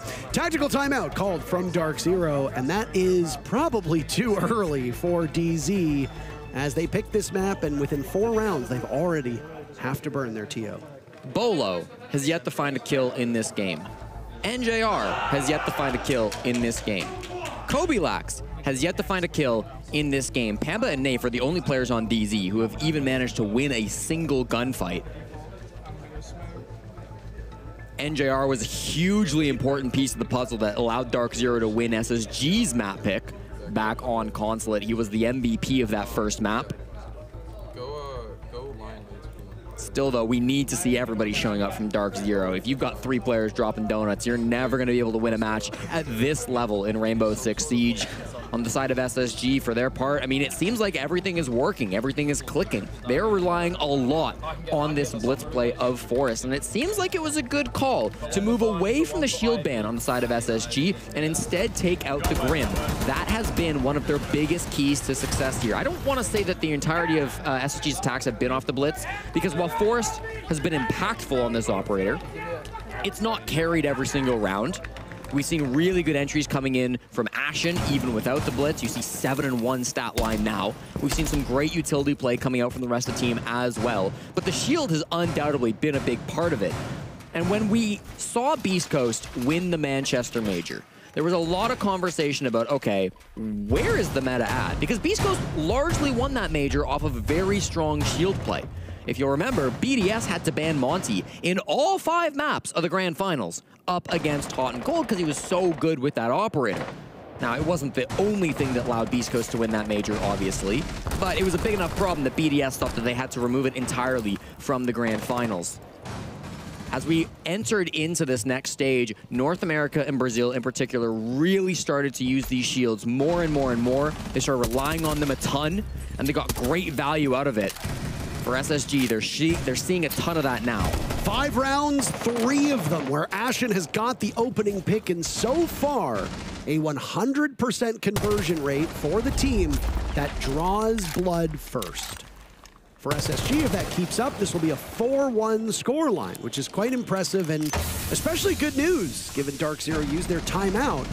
And it seems like it might not have had the impact that they were looking for. Kobe, by the way, 0-5. Just a dismal performance with him and Bolo so far. Tied together, they are boat anchors on this team at a combined 0-9. You don't want any player in round 5 to be without a kill, let alone 2 of them. Or 3. Or 3 with NJR as well, who, again, though, plays those safer minutes, so it's not as dire, but still, if you've got 3 players unable to hit a single shot at this point in time in the match, things are not going well. There goes a logic bomb. J90 dies to Panbazoo, one of the few players on DZ who has shown up, one of only 2 for that matter. It's the Ash down, explosives down. Moments before, we'd seen SSG open up the wall into office. It's going to force these DZ players a little bit farther back. The main focus for Spacestation is take control of top floor before moving towards the bomb site in kitchen. Yeah, I think they're really just going to try to plant under smokes. They don't seem to be that focused on the top floor at the moment. There's 1 smoke with Forrest, but if Forrest ends up grabbing the defuse kit and planting, he's going to have the shield on his back, and it'll be a much safer plant. That's exactly what they're doing right here, but oh no, shot by Bolo. And he gets on the board. There's a way to break that goose egg. Down goes the shield. NJR also breaking it. Bolo with his 2nd kill onto Ashen. SSG fallen by the wayside. They get the first kill, but it's all they get. As Panbazoo seals the deal on that round. Stellar patience from Darkzero as they win their engagements across the map. SSG thought with a numbers advantage, they could try to split up their forces, divide and conquer. But no, that did not happen in the slightest. Darkzero winning every single individual engagement. All 5 of those isolated duels breaking for the team in purple. They win their 2nd round. Bolo has not put up the best of numbers this tournament. Obviously, the former world champion and one of the best players to play this game is used to having big performances at these international events, but coming into this game, he was 22-28. He was the lowest rated player on Darkzero. The reason he's still on the roster, though, is because he can hit ridiculous shots like he did in that round, stopping the blitz of Forrest, which we talked about so much coming into this round, from getting that plant onto the floor. That's really, really nice, and then flicking over for a 2nd pick as well. Bolo, when he needs to, can absolutely provide that impact. He got 2 big kills that round, erasing the donut from his stat total. Kobe, not quite as lucky, though. 0-5. Through this tournament. I think he's having a bit of a rough one to start things off. 4-14 so far through 2 matches. Oh, wow. On his roll, that's bad. We've referenced his role. What is it? Well, he can lurk, he can roam. On attack, he's one of the main points of entry because, as you point out, it's not usually NJR who's in the building first. You expect Panbazoo, Kobe, or Bolo to be one of the 3 main points of contact for DZ. When we started this tournament, we got to ask all the players what their role was. Both Kobe and Pamba answered that they are entry, primary, and secondary. Bolo described himself as a flex. Nafe described himself as an IGL. And NJR just put down baiter. Well, I mean, baiting in kills, also baiting in votes for the mayor. Benjamaster's not having a better go of it, by the way. He's 6-13, which is marginally better than Kobe Lax, but still just not good enough for his role, where he would also be described as one of the main points of entry for Spacestation. He's been the main point of injury for Spacestation, that's for sure, in this matchup. That's not a safe place to jump on drone, Forrest. Pamba's on the other side of that doorway, and he's going to answer with a shotgun. A little awkward from the blitz player of Forrest. That's the most important player to be getting into the bomb site and making space. Oh my, Forrest. It just some of the things that Forrest does. Old Fofo-san XD is he very briefly rocked that player handle. He does some goofy stuff from time to time, and it leads me to do nothing but shake my head. Down goes Benjamaster, so Forrest will have a companion in the afterlife. That leaves only 3 players of Space Station still alive. Darkzero can tie things up, and despite those dismal numbers of kills, oh, Ashen. Wow. Couldn't hit water if he fell out of a boat. He's had some great shots prior to that. We can forget about it. Can we? I will. Forrest rocked blitz every single round, by the way. Opening pick again.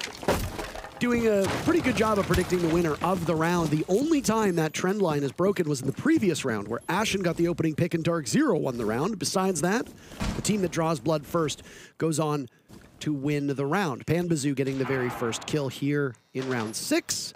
And with only 2 players of Space Station remaining and all 5 still on the board for Darkzero, well, looks like that number's gonna hold. Panbazoo finding the first kill, finding yet another. Kobe Lax softened up by J90, and there'll be Kobe to try to get his first kill in the round. It won't happen. Panbazoo with 3 kills. He's hogging them all. The kill heat sink going over towards the Panba party in the first half is 3 rounds for Space Station, 3 rounds for Darkzero. Solid half, and they end on a very high note for Darkzero. A near flawless round.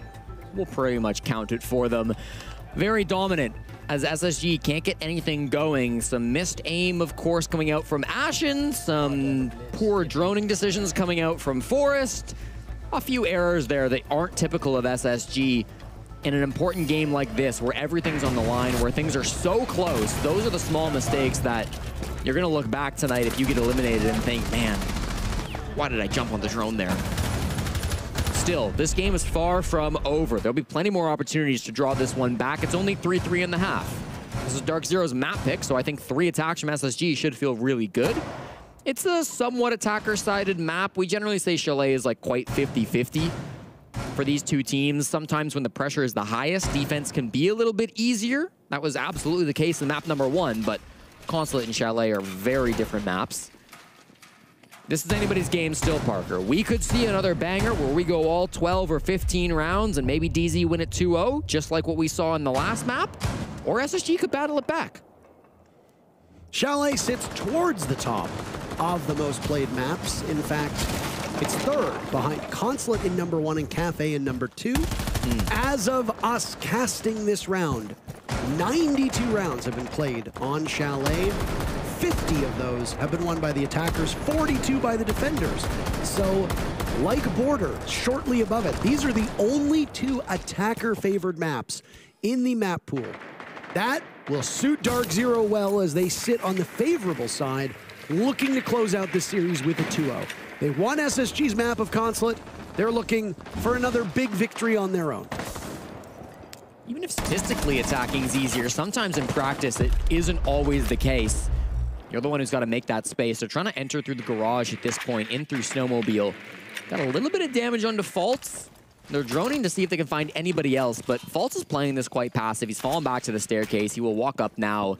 They want to be able to open up this hard breach with a Selma charge. He's going to be opening it up now to deny that back bar position. And then the job will probably go to clear out mezzanine. You can often get shot from above if you try to walk up this staircase without clearing out the mezz player. That's going to be J90, who could be holding that vert angle. He's already got the holes made, so if you don't clear him out, you're likely to be punished. While we await this round playing out in the next 90 seconds, we have a spoiler for you in the matchup on the B stream. One more team has punched their ticket to the Montreal main stage. Team Secret defeating Team Liquid. In their best of 3, Liquid will fight for a spot tomorrow. Their opponent we will know in hopefully a couple minutes.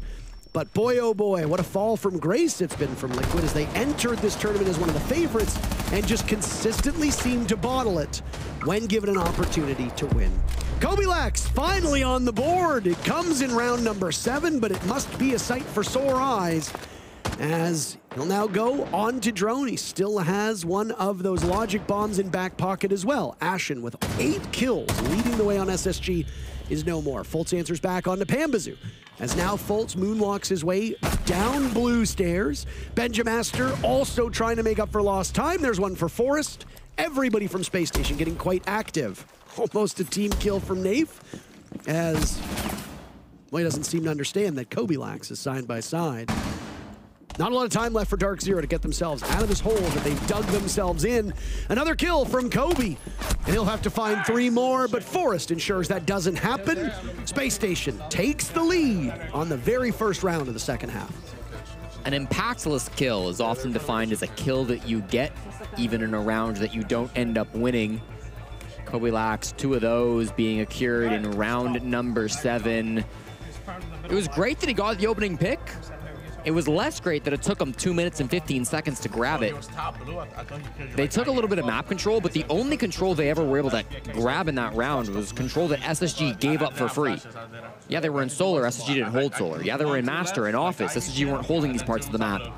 Eventually, with a good cutoff, Kobe got the opening pick, but then when they tried to push forward, clear out the library stairs, we saw some great shots from Fultz. This one right here. Some great shots from the other players on SSG that were able to collect a couple of those frags, and the players on DZ just a little bit isolated in that round, not able to trade when they lost their gunfights, not able to work off of that man advantage. I imagine that these teams will go the distance here on Chalet, and overtime could very much be a real possibility. It would not surprise me in the slightest, especially with the ebb and flow of this map. Despite it being tilted towards the attackers, the first half went 3-3, which could mean that Space Station actually performed worse on the better side. Or maybe, again, this will just be so close that 55-45, as this map is currently played out, could very easily result in 3-3 halves for both teams. And then, of course, it goes to overtime, and, well, besides these teams will play in OT, will have great effect. It's a line scan that will now go out as you hear this DZ team tearing through all of the reinforcements. Just a cacophony of bullets. We're actually picking up team comms a little bit better than usual at the moment. I was trying to listen to see if we could hear what they were saying. It's hard mid-round. I don't believe they're directly mic'd up, so it's difficult at times, but certainly in the tag timeout, we often do get to hear what they have to say. 60 seconds in, the window's being torn to pieces with the DMR from Bolo, but they've yet to turn it into a kill. A lot of damage on a J9O, a lot of damage on the Fultz. Even Ashen taking about half HP. But with the DMR, they haven't found a head just yet. Just a fun little quirky stat. Clash was brought in the first round by NJR, and that has been it for the Shield operator. And she does definitely have a place in the meta, and especially on Chalet, Jesse. I don't know why teams are fearing bringing this operator. She's especially strong on the bottom floor bomb site. Yep. We've played twice by DZ on defense. Brought the first time, the second time they went with a Tubarao instead. They went with a completely different, well, not a completely different lineup, but a very different lineup. The Tubarao was obviously designed to slow down the advances. It did not work. Space Station won that round. Now Benjamaster using the smart goggles, seeing the Lion, but is worried about getting aggressive. Benja, beautiful transfer for 2. Answered back by Panba, but the damage has been done by this SSG team. Nafe on the blitz with just a fraction of his HP remaining. There's no explosives that are left on the side of Space Station, so Nafe does not have to worry about an impact or a nitro cell taking him down, and there's no smoke on the board either. Nafe with his shield turned in towards the bomb chassis. He's got NJR for coverage. NJR finding Ashen. Another swing from SSG deeper inside of the bomb site as now Nafe gets out of the way and has to worry about that dread mine that he can't quite locate. Forrest called up to action through main lobby, but it's NJR to hold that one down. The blitz finished off by Fultz, but 2 more players to be found. One above him. A kill hole designed to pin Fultz down in this spot. Another player over towards the window as now Fultz will hop on that diffuser. Pambazoo scares him off with just a single hip fire shot. And time running out for Fultz. He'll have to stick it. but he wants to draw Pambazoo out of this altercation. NJR is still up there as well, and then just as the timer was hitting the point of no return, Pambazoo realizes it, and down goes SSG. DZ win the round. Excellently played in the post plant. What can they do? We got Blitz NDA. What can they do? It was a great 2K from the Dane up top, but the party don't stop for Pambazoo. Beautifully done, of course, covering from up above, but also clearing through that top floor on the Ying. I was a little concerned because they had that blitz plant, but they had no smokes. And often that's a site where you really want to be planting under the smoke grenades, but it didn't seem to matter. There was no plant denial from SSG that came out. And with Pamba dominating on the top floor, that meant that there was nothing that SSG could do to stop that plant from coming out. They brought a little bit of plant denial, but Faults used to C4 far earlier into the round, and that meant they had no choice but to push up and swing and win some of those gunfights. The flank from Forest, the right idea, but just a little bit late up the snow stairs, meant that it couldn't get the job done. We come back to a tied game, 4-4 on Chalet. These two teams neck and neck across both maps, 1 and 2. This one has thankfully been a little less streaky. We've seen both teams finding success on both sides rather than a defensive-sided affair, which is what Consulate brought to us. And you wanted it, Parker. The clash is back in round number 9. I did. I did want it. And it's on her best site as well. And it's Forest, who sometimes plays Shields. More than anybody else on SSG, for sure. 6 rounds in a row on attack as Blitz, and will now rock the clash as a defender. What I find so striking is if we look at the EPS of these players, the game is tied, and yet there is only a single player on the side of Darkzero with a positive EPS, and that's Pambazoo. Everybody else at 84 or worse.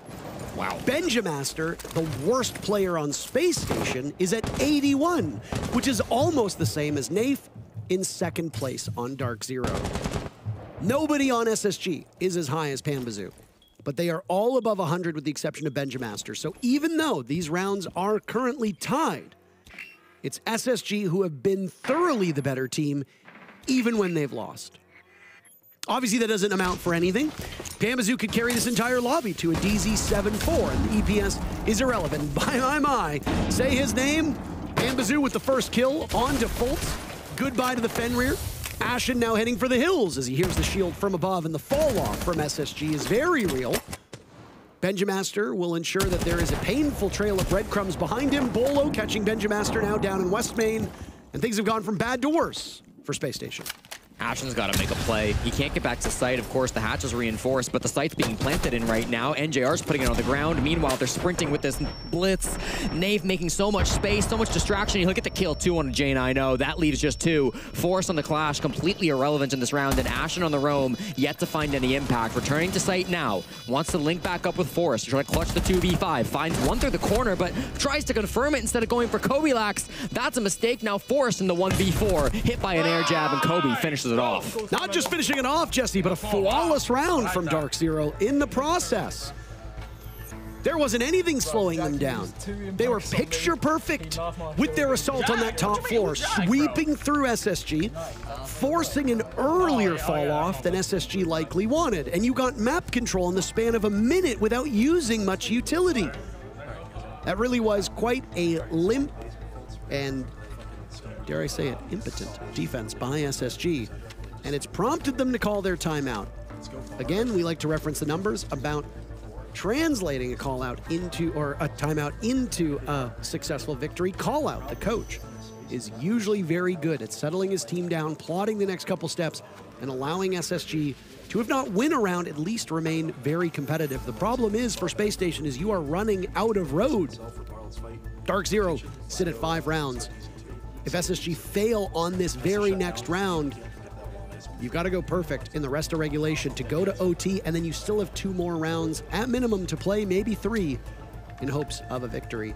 Timeout is ended. Bar gaming for SSG will be the bomb site.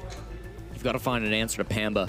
At some point, you've got to shut this kid down. Pambazoo, he's been the MVP during a major win before. It was back in Charlotte when Pamba and the rest of Darkzero last won an event. That was the last time that we've seen NA win a major, since Manchester, of course. Pamba was on that team. NJR was as well. the other three players knew since that major winning run. We're back in North America. I mean, Darkzero maybe could be feeling it again. They've got a long road ahead of them, don't forget. They don't even get top 8 if they win this series. If they win this, they just survive until tomorrow. If they win a BO3 tomorrow as well, then they start thinking about top 8. But one step at a time. You don't want to get too ahead of yourselves. On the side of SSG, this organization has never won a major, but they've won something a little bit better with SI, and Fultz was the only player that was on that SI winning roster. Quite an opening for Spacestation. Picking off Bolo. The Lion charges are very effective at paralyzing this SSG team. You saw it in the previous rounds, how important they are. Nuisance ops that get brought by attackers fall into 3 operators' hands. Deimos, Dokkaebi, and Lion. Those are the operators that are going to paralyze you, they're going to cripple you, they're going to slow you down, and put you in unfavorable positions or hold you in an unfavorable position that the attackers can then capitalize off of. You've still got the Dokkaebi on the board, and there are no mute jammers for Darkzero to worry about on the side of SSG, so Dokkaebi will gain more value. But that 1-2 punch of Dokkaebi and Lion, especially with a Finka and a Blitz on the board, all work together to do some serious harm. Now, it's still entirely possible that some damage can be done, but SSG are firing back. We talked about how important those timeouts are. SSG with 3 uncontested picks and a huge lead with over half of the round to go. Wow, I mean, Forrest, known for his blitz plays, but his anti-blitz play is just as good. Really well played. He runs away from Nafe from back bar, and just when he's got the right amount of space, when he's baited Nafe to go for the pistol, he shuts it down. Now in a 2v5, turn to a 2v4 thanks to Pambazoo, the best player in the lobby. He's also going to get, or NJR, I should say, could have gotten a hack out on the phone, chose not to do it. There are 2 bulletproofs that they could have gotten intel from, so that's going to be something that the teammates may have wanted. Hard to see with the Deimos, or with the Dreadmine as well. There's a player with the shotgun, point blank, Pambazoo. The 2v5 turns to 2v3. I mean, it's very winnable, but you are utility starved on the side of Darkzero. The only thing you have remaining in pocket, 2 Claymores and 2 Flashbangs. That's it. The rest of it is just pure gunplay. Same cannot be said for SSG. J9O's Warden will have those smart glasses. Admittedly, you won't need them at this point for the rest of the round, but you still got those dread mines up for Fultz, and you will still have frost mats somewhere on this map. Can avoid the flashes from NJR with those glasses. I suppose that's correct. Big use now over towards blue, and well, NJR flash Pambazoo. I'm not sure exactly what the thought process was there. Maybe some communication issues. The bigger headache right now for Darkzero is the clock. Very limited time remains. They're all stacked up in the same position. Now it's all up to NJR. Never mind. Forrest gets the final kill, but all of SSG were prepared for these 2 players of DZ. There were no clear ways into the bomb site that would have helped Darkzero, and again, they were utility starved. It set DZ on their back foot when they lost Bolo and that Lion early on in the round, and there was really no recovery. I do like that DZ still tried to go through with the plan. Hitting the Adrenal Surge, hitting the Logic Bombs, getting the Blitz inside a bar, but not much else was to be seen there for DZ. A linear, very quick, but still linear execute does not work out. SSG gets the kills, they win the round. Over an hour ago, when SSG were running away with the game on Consulate defense, I talked about how when SSG get themselves into a man advantage, they're very disciplined and they don't overswing, they don't jump out and lose their heads in aggressive moments. Now, they started to in this round, with Benji going down and then Ashen dying in the basement. It looked like they were starting to throw away the 5v2, but as soon as those players died, SSG remembered what the whole game plan is about, right? The last 3 players on SSG sat in the bomb site, held an angle, and didn't move. They were probably holding their breath. They were standing so still. And that's exactly what you need from Spacestation when you're in that man advantage, when you have to lock it down. They set up their crossfires, they held their angles, they gave nothing up for free, and they managed to win the 5v2 eventually. Now it's a tie game, 5-5. Darkzero, a lot of their executes have looked very good. The last one, not so much. Can SSG replicate that performance by disrupting the early round? It's once again going to be the strat down in the basement where they have heavy roam game from Ashen and Benja, and Forrest down in the basement on that clash.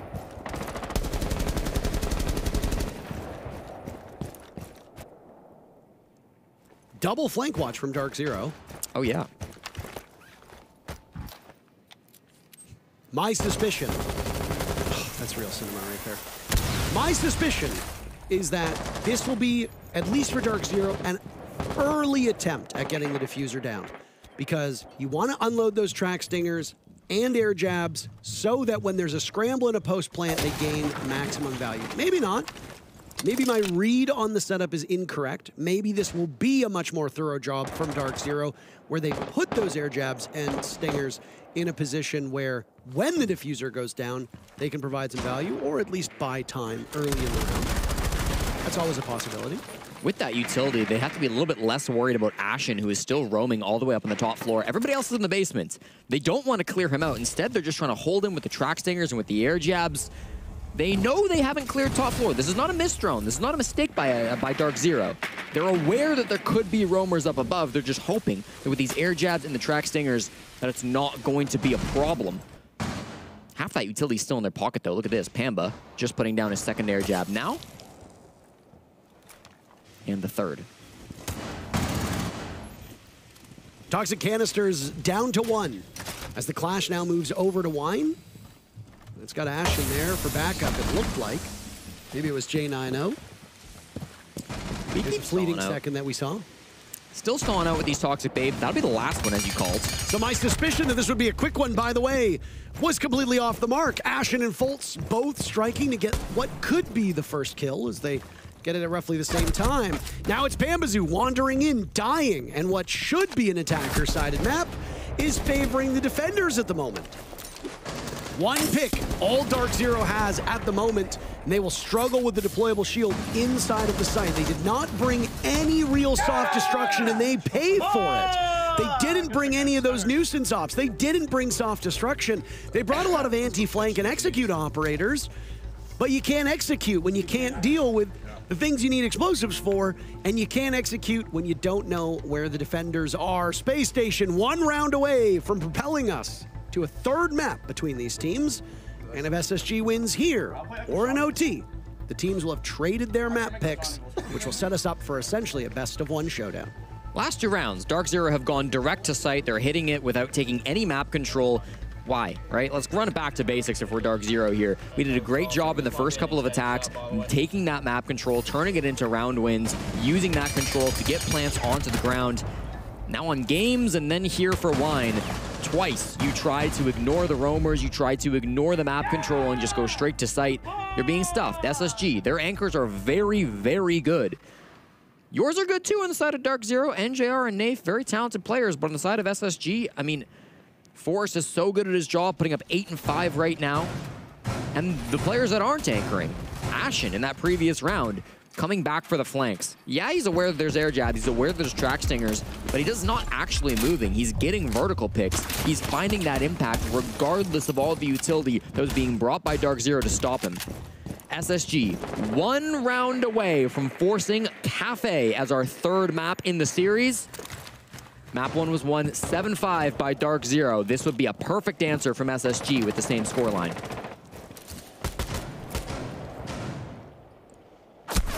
Welcoming all the viewers over, by the way, from the B stream is Ashen's controller unplugged on the window, I guess, and gets hit with a question mark in chat by Pambazoo, who is sitting at 16 and 6, but at 25 and 15 across both games. Kobilax 8 and 12, mustering 4 kills in both, or 8 and 20 rather, 4 and 10 as a scoreline in both games, and if it ends here, Kobilax might actually have a worse result than he had on his first match. He's catching up to Benja, though. He's only a single kill behind. But Pambazoo is literally willing Darkzero into this match. He has been the best performer by far on this team. 1 more kill and he would match the total of NJR, Kobe, and Nafe combined. Or Bolo, since he's on 4 kills.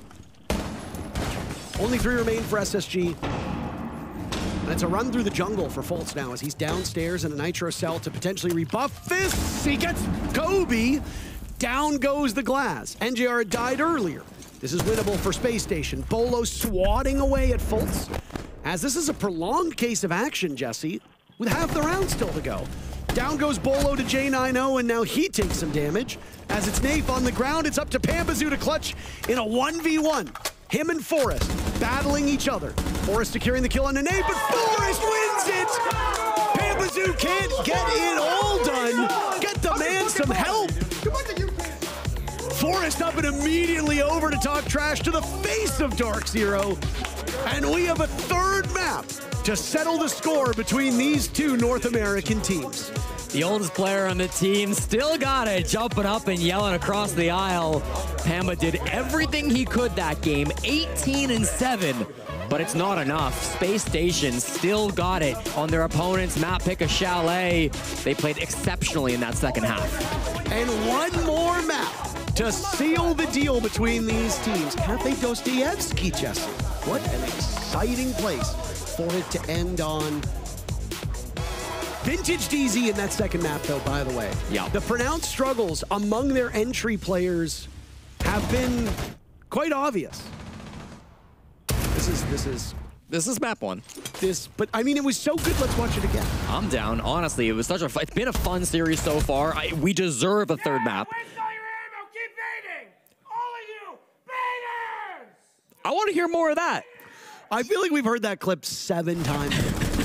Even in the second map, when we saw SSG winning, though, it didn't feel like Ashen was yelling that much. There was a little bit more typing in the server, a little bit less screaming across the curtain, though. So for SSG, perhaps a bit more of a relaxed tone, perhaps bringing it back in a little bit, being more focused was what was needed to lock down that game. I also think most of Darkzero just struggled to get going. It took like 3 rounds for Darkzero to get kills on a third player. We saw the majority of their team not putting up even a single frag until I think it was round 3 or 4 when finally DZ were able to get some more of those frags. Good numbers for both Forrest, Fultz, and Ashen, all sitting with 10 kills apiece for the second map in a row. Benjamaster on the bottom. That's bad news for SSG. If Benja is unable to frag, if he cannot stand up to his opponents, SSG will struggle. The good news for Spacestation is Kobe is doing the exact same thing on the side of Darkzero. Neither of these teams, through 2 maps now, have their star players shining like the stars we know they can shine as. I think the difference, though, is the impact, right? You think back to Benja's 2K when they're playing on Kitchen and Dining. He's upstairs. He's finding 2 massive picks. And on the side of Kobe, well, when he's getting the 2K, it's in a 1v5. You know, the rest of the team's not able to turn anything off of it. The impact there is a little bit different. Well, that's our second map in the books. A best-of-1 showdown awaits these 2 teams. One of them will go home. They steal each other's maps. How about neutral ground? DZ versus SSG, map 3, up next.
in Montreal, there will only be one map in the map pool that's maybe as cold as the sunny beaches and shores of Canada, and that's Cafe Dostoevsky over in Mother Russia. And would you believe it?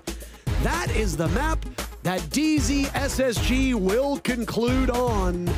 One of these teams will be booking their flights tonight to go back home. The other will live to fight one more day and maybe, just maybe, make it to the main stage on Friday. Both of these teams got to this position by taking each other's maps.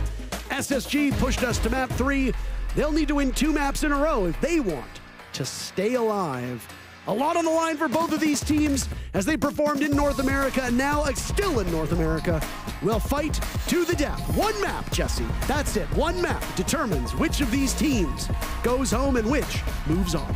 And that map will be the same map that SSG played just 24 hours ago when they threw a 5-1 lead to Virtus Pro, losing every single attack. Can they break the streak? They'll start an attack this time. That means that Darkzero get the first ban, and they switch it up. They're not gonna take the Monty off the board. Ashen, devastated by that result. They were expecting the Monty ban most likely on SSG. Do they ban a shield? No. Both Monty and Blitz will be available on Cafe today. Habana and Grim taken out instead. I would expect a Valkyrie and a Zombie to follow this, but we've already thrown a couple of curveballs in this game. It'll be Mira instead from Spacestation, which we're seeing banned quite a bit this event, despite the fact that other operators tended to be more popular to be banned in the regular season. Finally, do Darkzero break their trend of permabanning a Zombie? No, they do not. Azami's very, very good on Cafe in particular. And a good Azami playing inside of Piano on the top floor is devastating to play against. Admittedly, I hear that she's good most of the time. Okay, she's good on every single site in the game because she's the most busted operator in Rainbow Six Siege. That's not true. But on defense, what? Piano in particular, though, is a toxic place to be playing against the Zombie. I know. I know. What? All right, you said what a lot. Let's expand the vocab. What? Okay. Seems quite disrespectful to put the CAG Osaka skin bundle that they got sent home days ago. Yeah, they haven't been here for a couple of days. Rough tournament for them. Scars as well, joining them as the other Japanese team eliminated from this tournament. They were the last APAC team to make main stage at a major. Coming up on a year and a half ago now, all the way back in Copenhagen. Since then, it has primarily been North America, Europe, and Brazil taking the main stage at majors. We have seen MENA take the main stage twice, including Team Falcons here in Montreal, who were the third team to grab a spot in the quarterfinals. It's still possible we will have 0 North American teams in the quarterfinals. It's unlikely. Stop saying it. It's unlikely. Stop saying it. But it's possible. Look, I don't care who wins, and Okay. I don't care how many teams make it, but it would be nice if every major region had at least one team. We've already got Brazil, we've already got Europe, we've already got the Middle East. Let's get one Australian team and one APAC team, I suppose, because they're the only team left from APAC, period. Yeah. And let's get one NA team in there. Let's just do that. It would be nice. Let's do that. That'd be nice. It'd be nice for the crowd. It'd be nice for us as casters. It'd be nice for viewership. It'd be nice for the teams. I'll hold hands and sing along. If you did not watch those first 2 maps, by the way, you should do so, because despite neither of them going to overtime, they were both absolute pleasures to watch and to cast. As you can see on the top right of your screen, 7-5, DZ took SSG's map, and then 7-5, SSG took DZ's map. Neither of these teams picked Cafe, so in a way, this is kind of Switzerland, but actually Russia, but kind of Switzerland, you know? Yeah. Oh my. That took far more bullets for Forrest than you would have thought. NJR goes for the run out, looking for a 3rd kill for DZ, but he's met with the Claymore and an instant death. Meaning neither of these teams, despite one team drawing first blood, gain any advantage whatsoever. So it's neutral. It's even. Like Switzerland. Wow. But Russia. The 3 players left on Darkzero, spread across the south side of the map. Pamba's on the white stairs. You've got Bolo inside a fireplace, and then Nathan Train. None of them directly holding top floor, though Pamba's not too far off. SSG are discovering that fact as they drone through the top floor now. Darkzero, they don't seem too eager at all to retake top. They think they've got good chances here in the 3v3. 2 Toxic Babes to help them out. And a close-range shotgun being held by Pamba as well. They've got everything that they need. It's about execution right now for both of these squads. For me, it could go either way. It's been an oddly paced round. All of this action happening earlier on. Now a grenade goes sailing down into that rat spot. And not far removed from pillars.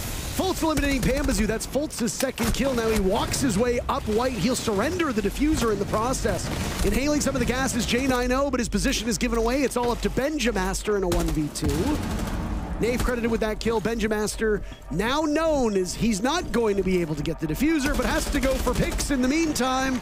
Through the soft wall, not able to find anything. 3 players still alive as the clock hits 0, and DZ, because of it, wins the round.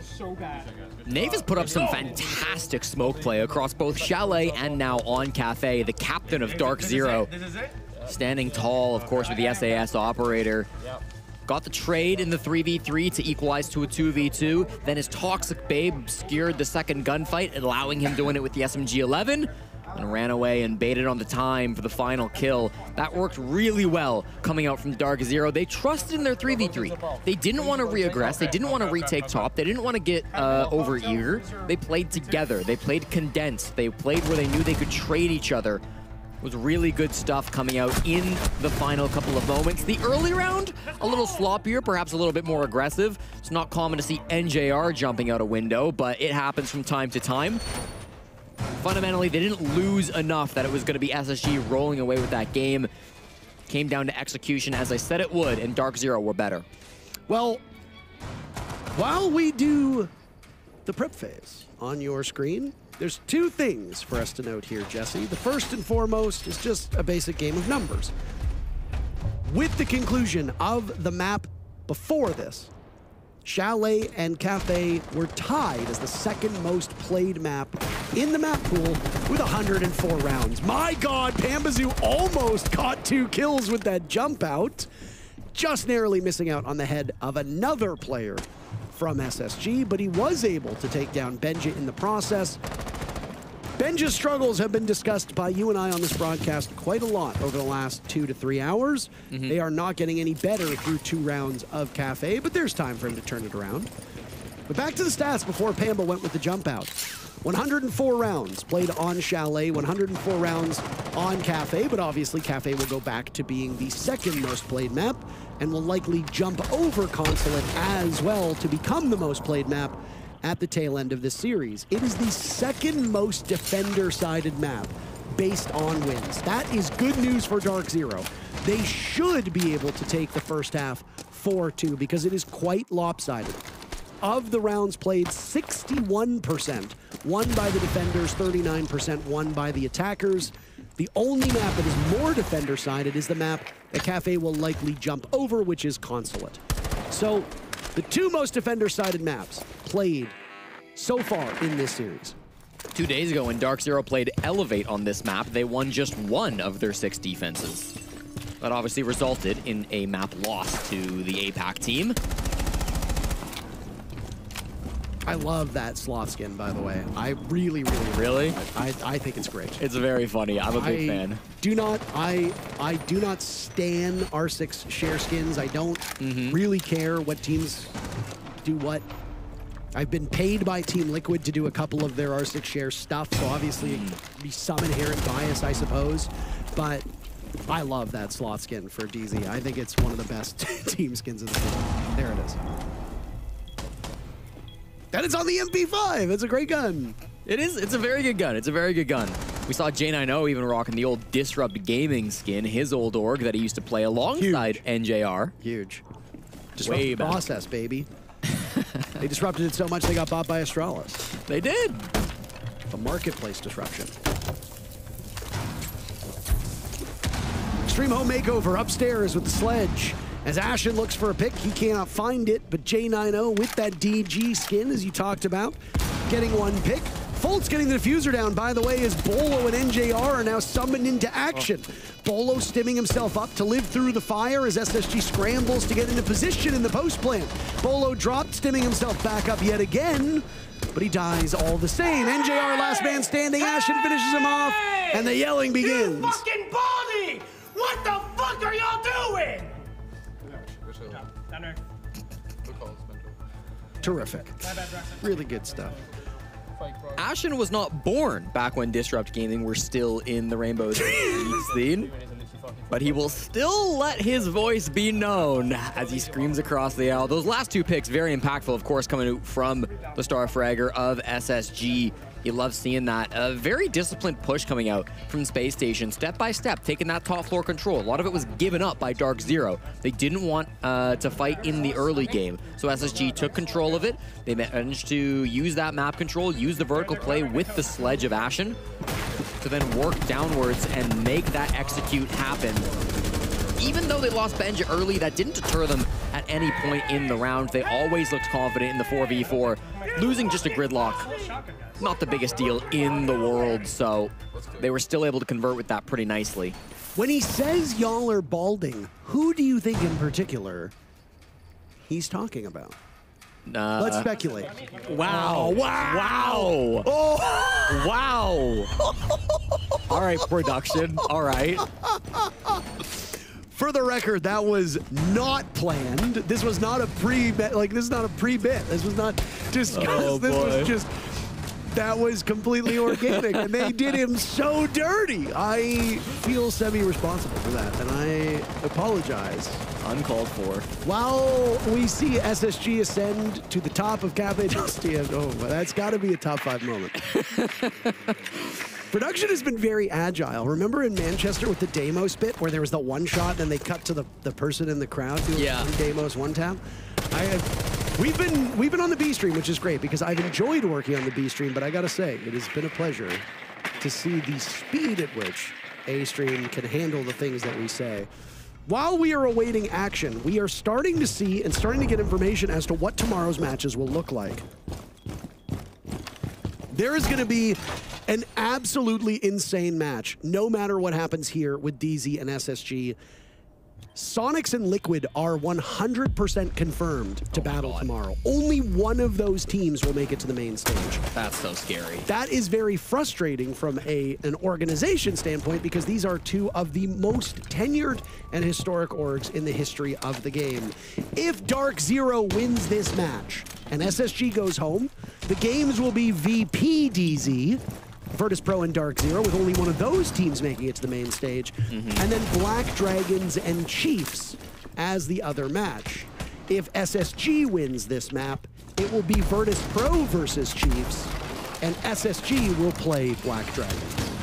Wow. No matter what happens, Sonics and Liquid is locked in. It's going to be a great game. I mean, all of those matches sound exciting, Parker. Whoever wins this is going to be in for a tough game tomorrow, no matter what. That's just based on the info we have right now, by the way. Sure. That could change. That's what we've been told from the admins so far. If anything does change, it'll be addressed on it. For now, though, of course, one step at a time. You've got to get to tomorrow before you worry about who you're facing up against. And this is a 5-on-5, 45-second execute. We're still working in through bakeries. The blitz runs on in. The Deimos covers from above. They've got a track onto the player back inside the bakery, but he loses the fight regardless. NJR, a brilliant headshot. The hits are back by Forrest on that shield. Forrest rocking the blitz, just as we saw from the previous map. Benjamaster was downed inside a freezer, and Pambazoo will put him on ice. Now the buck from above, taking damage from the shotgun of Pambazoo. That's the ITA primary, which does pack quite a punch. SSG have only been able to take down NJR. Kobe's terrible day will continue. As Forrest is bleeding out, it's all up to Jack to save the round. The 3 remaining players from DZ could play safer roles, but Nafe himself will get it done. DZ answering back on this seesaw that we've seen on Cafe. Neither of these teams have been able to outpace one another in this series. No, and I think the pace, a big conversation starter in that round. SSG, very slow with it. Not odd, right? Typically on that bottom floor bomb site, you're going to be taking the top 2 floors. It's going to take a lot of time. If the enemy's not roaming, it's hard to get a man advantage, so you're going to working with that soft breach. You're going to make something happen vertically. I always am hesitant, though, when teams take all the time to clear top down and then go bakery. Usually the play is you go all the way from the top down, you clear top, you clear middle, and then you'll drop the freezer after clearing out the VIP control. SSG instead, they choose to go in through bake, and the problem with that is there's often a lot of util in bake that you just don't have time to clear. I'm not sure if util was the biggest problem there. I think it was NJR hitting a nasty shot that really started things off strong for Darkzero. But regardless, they had a lot of, they spent a lot of time clearing every bit and piece of that map. And by the time they got down to it, they were so rushed with that execute that Darkzero did a good job just holding on to the wrangles. They didn't panic. Everything went well enough for them, despite the fact that Kobe has not been having the greatest of games so far here today. The rest of DZ are picking up the slack, and that's what you expect from an organization that are used to winning majors like these.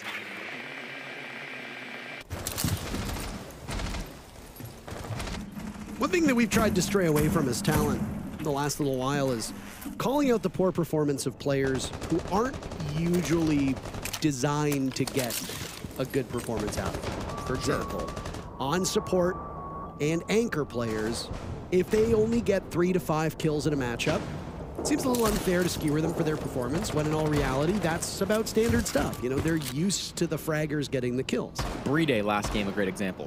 Very good example. And whenever we did reference his numbers, we contextualized them. There is really no way for us to politely discuss Benjamaster and Kobe's numbers because they should be getting kills. Yeah. The fact that neither of these players are having a good day is flat out bad. There is no way to sugarcoat that. Benjamaster 0-2 so far. Kobe 0-3 so far. Through this series, Kobe is 8-23. That's -15. Benjamaster is 10-21. That's -11. On entry, Kobe is 2-5. Benja is 2-4. In terms of cost, they both sit at 54%. These are dreadfully bad numbers. Yeah. Survival rate for Kobe Lax is 12%. The next lowest on the team is 27. Benjamaster, 19% survival rate. Next lowest on the team is 27. Everybody then almost at 40% after that. They are lagging behind not just their own numbers, but their team's numbers, and both of these teams are worse off because of it. If either of these players can wake up, Jesse, this can become an entirely different match. Yeah, that's exactly the point, right? I mean, if either of these players start getting hot, all of a sudden, we've no longer got an even game between these two titans of North America. So keep an eye out for both of them because they have the opportunity to light up the scoreboard at any moment. We've seen both of them do it before. Benja, of course, a world champion MVP. We've seen him do some ridiculous things in the past. Kobe, a little bit newer to this scene, but still very capable.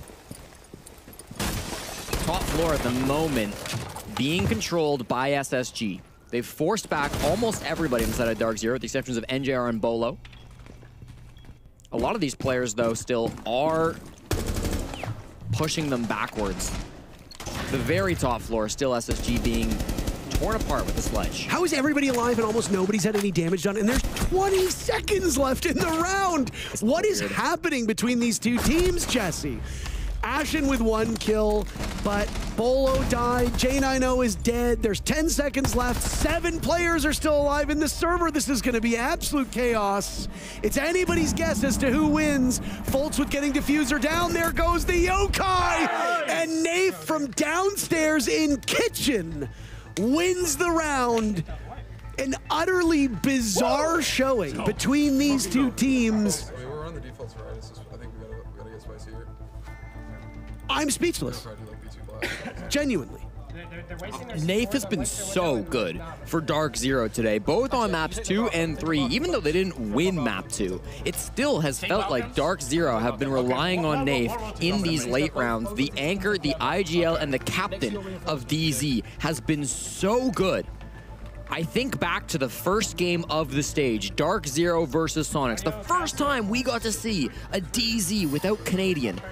When Nafe had grabbed the reins of this team for the first time, and he put up one of the worst games he's ever played. 2-8 against the Sonics as they won just as many rounds in a 7-2 loss.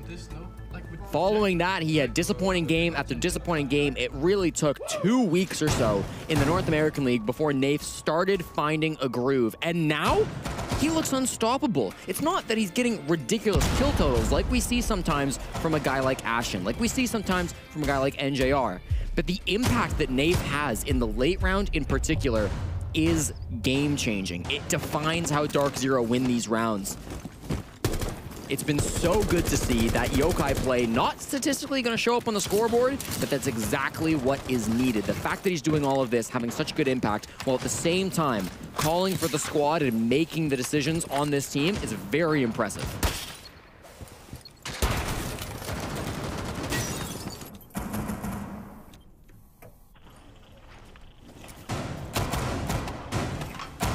Quality of the gameplay between these two teams has been below their standards, but this cafe has been a bit of a head-scratcher so far. Admittedly, a very defender-sided map should result in a late plant going down. For SSG, that makes sense, but how did you not find any kills in the process? The nuke paying off! Jack almost going for more than 2. The Deagle looked for a 3rd. It was hungry, but Bolo managing to get the kill on Danuk. What a great entry from J90.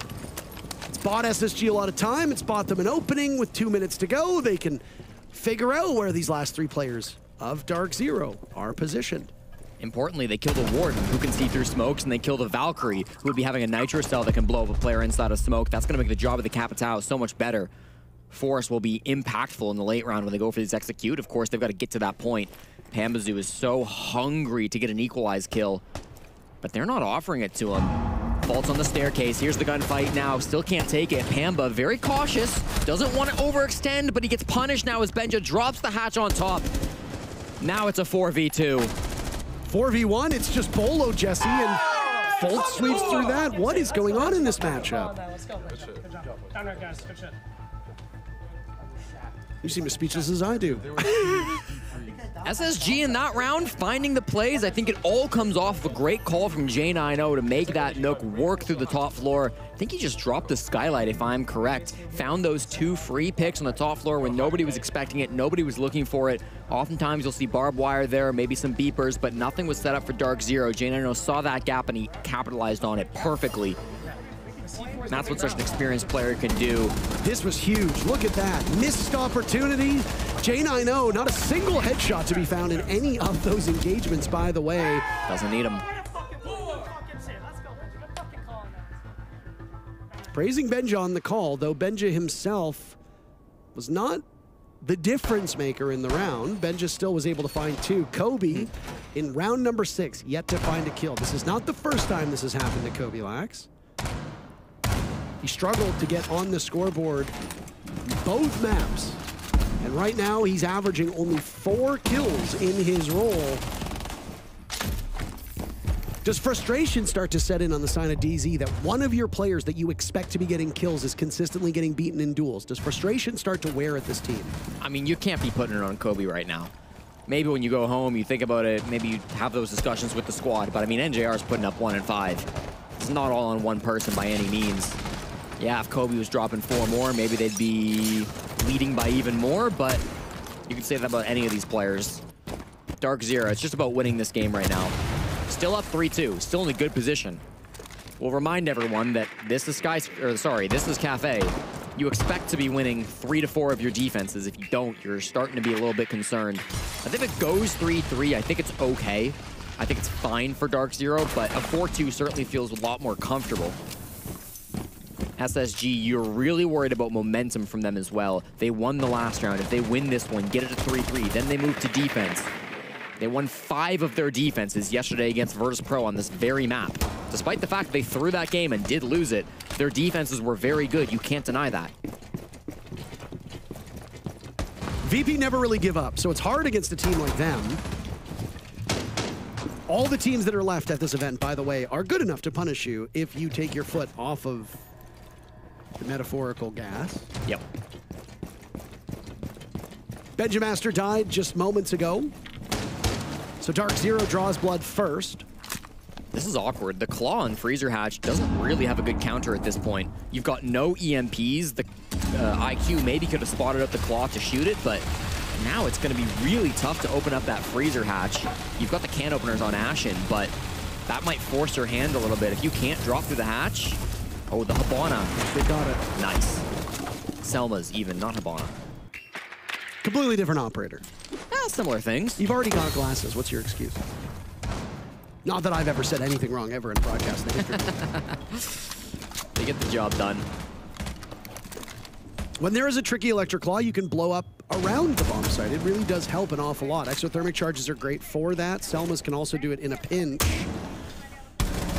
Ashen destroying Nafe's ankles, completely gutting through his leg. Goodbye to the Kaid that was holding down the fort, and now Forrest, fearless, as he's flying through the bomb site, tucking into the corner to get the diffuser down. And this will be successful. 8 players still alive. Diffuser goes down. And what a post plant this will be for Darkzero. Looking to hold on. If SSG can take 3 rounds on attack of the second most defender-sided map, boy oh boy, will things be good once they swap sides. Kobilax finding 2. Those are high-value kills. He'll hop on the diffuser as well. Forrest running on in, watching as Bolo governs over him, and what a huge round from Kobilax. There's been so little from him so far, but he shows up in the clutch moment for Darkzero. Good shit, let's go. A deep breath will be done by the fans of DZ as they take the first half 4-2. They sat as defenders, so 4-2 is exactly what they need. Kobilax is a huge part of why they get the job done. And the side swap comes in with SSG empty-handed in that 6th and final round of attack. And that can make the difference. You know, if this game ends 7-5, Darkzero win by just 1 round, or if it's even a close game, goes to overtime, people aren't going to be remembering how Kobe played for the first couple of maps. They're going to be remembering the clutch plays, and that's exactly what he was able to pull off in round number 6. In the post plant, in the high-pressure situation, he makes the moves. 19-year-old from the Bronx, getting the job done. It looked like a strong plant for SSG. They had good vertical play coming in from Ashen. They had a plant-focused mindset. Forrest gets that onto the ground in the smoke. The C4 from Bolo comes out too late and doesn't do enough damage to stop that plant. But it didn't matter. They had the frags in the post plant. It all came back around. And now DZ have that 4-2 buffer. It's a defender-sided map, and SSG are likely to pull a couple back. They're very good at their cafe defenses. But even if they manage to bring 3 of these rounds, 4 of these rounds, Darkzero will get a 7-5. They'll get overtime. They've just got to find 2 attacks to get to OT and 3 attacks to win it in regulation. Work cut out for SSG. Darkzero will now run uphill. They're very quick to enter, 30 seconds in, and there goes some of the floors on that middle section of Cafe. There's nobody inside the site. Yeah, Where are the defenders? Wow, a lot of them are small bake in the hallway, but this could be a direct site hit. They are not looking to take much map control. They've got the smokes, the glass, the blitz, everybody ready to make some noise. Pamba up above, likely just a distraction with those boogie drones. Time and time again, teams think that this means you can just go for a linear execute, but if you don't stay far enough back, if you don't have somebody watching upstairs, and most importantly, if you don't drone out small bake, you're gonna be in serious trouble. That's 2 toxic canisters used. In comes the shield. Nafe dies. Kobilax is gone as well. Everything working out for SSG as they rebuff these attackers. Look at the HPs on the side of Spacestation, Jesse. They haven't really been dealt a bad hand. Benja dies. Of course, it's Benja first to die. Okay. Unlucky for SSG. He got his impact, though. Benja's had a good game. I just mean, of course, in terms of the way these games are playing out, it's going to be him the first to die. Ashen crossing the window onto NJR, and now it's Panbazoo, who's having a mortal game, sitting at 5-5. Panbazoo 32-21 on this series, plus 11. He is the only positive player on Darkzero, by the way. Yikes. The next closest is Bolo, who is 19-19. Meanwhile, 4 players on Spacestation sitting at a positive KD at the moment. What more is Pamba to do? How does he get himself out of this position? Lots of time still to work, but you can see a couple players of SSG just getting a little bit closer to his position. Nice shot from Ashen to seal the deal. The gap between the two teams, just 1 round. Defenders doing what defenders are expected to do on Cafe. Round 1, DZ going for a little bit of a cheese strat. It's fine, right? Those are the rounds you need to be winning if you're SSG, because when DZ play fundamental siege, when they play their basic attacks, when they're full clearing the map, they're incredibly effective. Darkzero, so far in Montreal, have been the best attacking team in the entire tournament. They've won 65% of all attacking rounds that they've played. That's a ridiculous number for the side in Siege that usually falls under 50. On the side of SSG, if you can stop Darkzero, if you can get these round wins when DZ are going for more linear pushes, when they're going for more direct sight hits, when they're trying to cheese it with the glass and some smokes, that's really important. And you've got to give credit to Benja. Positioning himself inside a small bake. I didn't love the decision to shoot the Selmas because I thought, oh no, he's just given his position away. But it didn't matter. He still won it. He swings for the glass, kills that easily, and then you thought he's dying to the blitz, but he's got teammates nearby to help him out. Nafe ended up dying on that one. And so it was really well played by Benja and the rest of SSG to play around him on that entry point. Now they're going to go to mining and dining, and I expect we'll see a more traditional push coming out from Darkzero. They've got Nafe on the Monty, and they got Pamba on the Nook, which are the 2 most interesting operators to me in this round. Likely Nafe will be the spearhead, trying to push through top floor. If they go for a top floor clear, Pamba could go anywhere.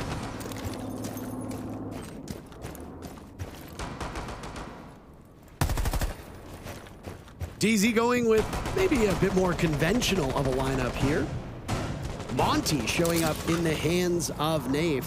An operator that is honestly so seldom seen at this level, and it's the first Monty of this map. SSG did not use the Monty at all.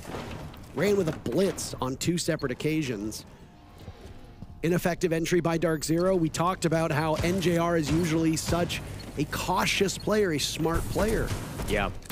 He enters with limited information, he dies. NJR now sitting at a 2-7 scoreline. His first opening death of the tournament, unless he got one on the earlier maps that I forget about. Again, he'd have been perfect coming into this one. Doesn't get into many of those opening engagements, but now off the board. Still curious about Pamba if he's going to be able to find an entry point. He's just lurking on the bottom floor at the moment. Red stairs will be where he's positioned. Ashen ready to watch for that play. Darkzero taking their time, mostly still on the roof. They can move their way to this top floor when they feel comfortable with it, unless they lose their lives to the white stairs. J9O is very cautiously playing in this position. Nafe will drop now, and so the clear of the top floor will begin, but there's nobody from SSG up here.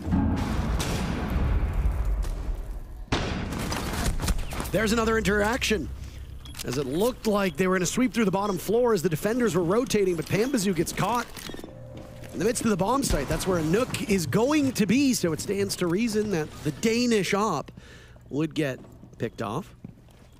Just had to, after the talk of Daneland, Yeah. I needed to say the Danish op. Oh, yeah, good. I hope you understand. Yeah, I do. That's good. It's very unusual to see the LMG, by the way, in the hands of the IQ. Bolo removed by Forrest. Now it's the Monty and the Nomad as the last 2 remaining. And look at prone player underneath, still waiting there. Ashen dealing with Kobe Lax, and Fultz takes care of Nafe. Get louder, bro. You get fucking louder. Kobe! You are not voting! Your mother fucks you up! This is good. Now we go. You are not floating, Kobe. You are Factually not correct. floating. Kobe is sitting in the chair. He is sitting in the chair. He can't float around the map. They really needed Pamba to float in that one. The Nook having no impact. They knew he was there the whole time. I believe the Warden was holding that from start to finish. They seemed to always know what was going on the side of DZ. It was a flawless round from Spacestation, who have now gone 2-0 on their defenses and tied the game at 4. This prompts attack timeout from Mint. Forrest said in chat, by the way, keep going this site. Ha. Ha. Yeah, first attack, of course, going through Bakery, didn't work. Second time, trying to lurk the Nook up, didn't work. First 2 rounds, saw the team that got the first blood lose the round. Since then, First Blood has guaranteed a victory in every single round. So, conversion, pretty good. survival rate as well of SSG has been terrific, frankly. Yep. These 2 rounds, they have lost very little. 4 survived in round number 7. That was the first defense of SSG, and 4 survived that previous round as well. Oh boy. Parker, there's only one thing I can think of when I see this defender lineup in round number 9. SSG, they're looking to crank. Doc and Rook in a single round, plus an Oryx. Jane, I know, bringing the Wamai to hold down likely Pixel or Cocktail, and Forrest on the passive anchor role. I was a little upset that the Oryx was on the board because I was going to say, oh, look, they're all bringing MP5s, and then the Echo has brought the Supernova. So the suppressed MP5 will not be used. But I mean, while teams don't use an Echo the same way they would a Smoke, when Echo first came out, it was actually quite similar to the way a Smoke would be played, right? He was a great denial operator. You would bring an Echo, you would play tight angles like the Smoke. Yeah, you can make a credible argument that the Japanese shotgun isn't as good as the SAS shotgun. Certainly. I don't think anybody's going to argue with that in that point. The SAS shotgun is the gold standard of shotguns when it comes to this game, attackers or defenders. But yeah, there's going to be some serious cranking here from SSG. I thought they might be trying to fly out the windows as we saw Ashen's initial position as the clock hit 3, but they decided against it. Everybody's staying inside the building for now. No Claymores at all, but air jabs being brought by Kobilax. Actually, sorry, Claymores being brought by NJR in the primary gadget slot. Literally at the top of the screen, Jesse. I was looking at the bottom. Oh my God. We also, yeah, okay. We saw them get placed down. I'm remembering now.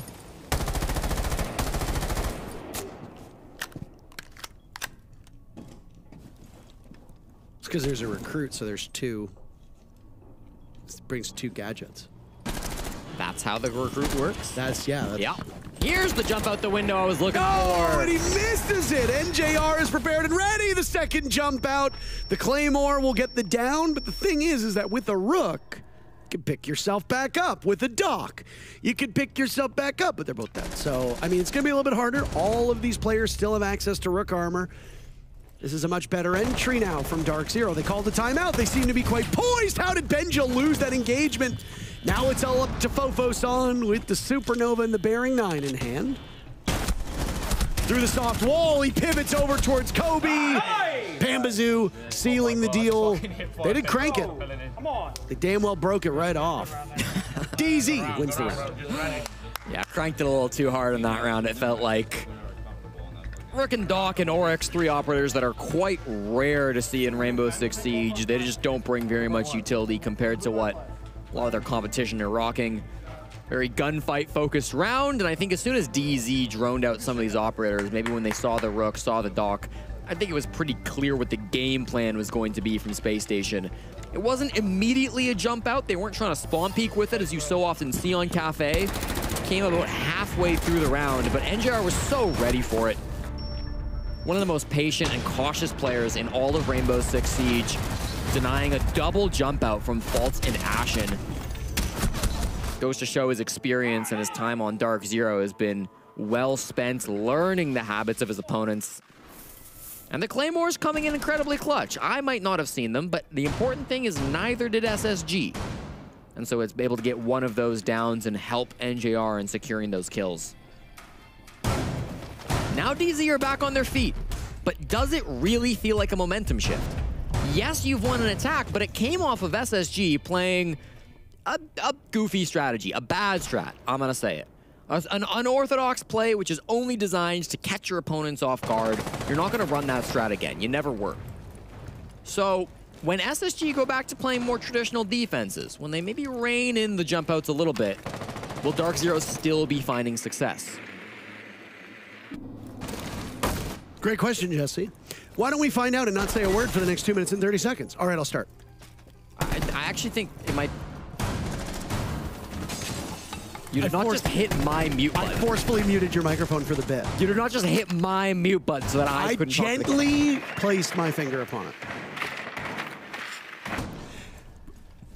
Jinxie is watching this, SSG is watching this. You gotta crank up the memes a little bit for the audience, that's it. That's really what it boils down to. SSG were trying to crank. That didn't work so well, Parker. They were. We got to crank it up, just like SSG tried to crank. differing levels of cranking. Yeah. I don't know if you're cut out for it. You had some cranking. SSG even had some dock. The dock didn't work. I will say, for the majority of this round, we're unlikely to see any gunfights just because it's a full anchor strat from SSG. They're really going from full crank to no crank, as this is a very passive strategy. Unless we see a late round flank, which, given the ops, seems unlikely, they're kind of content to let Darkzero have these top 2 floors, work on the floorboards with the Buck, work on it with the Ram, and hunt for those picks. They're confident in their ability to lock down this site 5v5. No Nitro Cells, no Echo. It's only Toxic Fades to actually deny this plant. Even though they have operators like Warden and Kaid who could have brought C4s, they chose not to bring it. I mean, Monty's been open this whole time as well, and he's been brought one time. Yeah. The most powerful operator. You did crunch the numbers, came to that conclusion, and yet we just don't see him. I mean, there was a time a long time ago where when Lion was banned at basically 100%, teams still wouldn't bring him when he was available because you didn't scrim with him. You didn't use him. I very much doubt the same is there for Monty, but you never really know. Nave taking a lot of damage as the gas will linger inside of Small Bake, and now the Deimos mark on Neforest. Pambazoo will be credited with the kill, though it was Kobilax who was using the gadget to find his position. Kobe having 2 huge kills as a defender and the counter disable to win the round, and has done very little since. Oh my goodness, Benjamaster with 2 very quick kills. SSG as Benjamaster finds another. Ashen with the final kill onto NJR. What a huge round from Benja. Let's fucking go. Good fucking shit. These guys are shitting themselves like we just got it. Lots of swearing. Man, Benja's playing like a master baker. Playing inside of bakery, having a huge impact in multiple rounds on the bottom floor. He's able to somehow find the impact kills. They knew where he was at. They droned him from behind the bakery counter. But as soon as he got droned, he realized he got droned. Then he got flashed, he dodged the flash. He knew immediately, they flashed me, they're gonna walk in the bake door to try to punish me. They think I'm blind. What does he do? Pre-fires at head level, gets a free pick onto Kobe.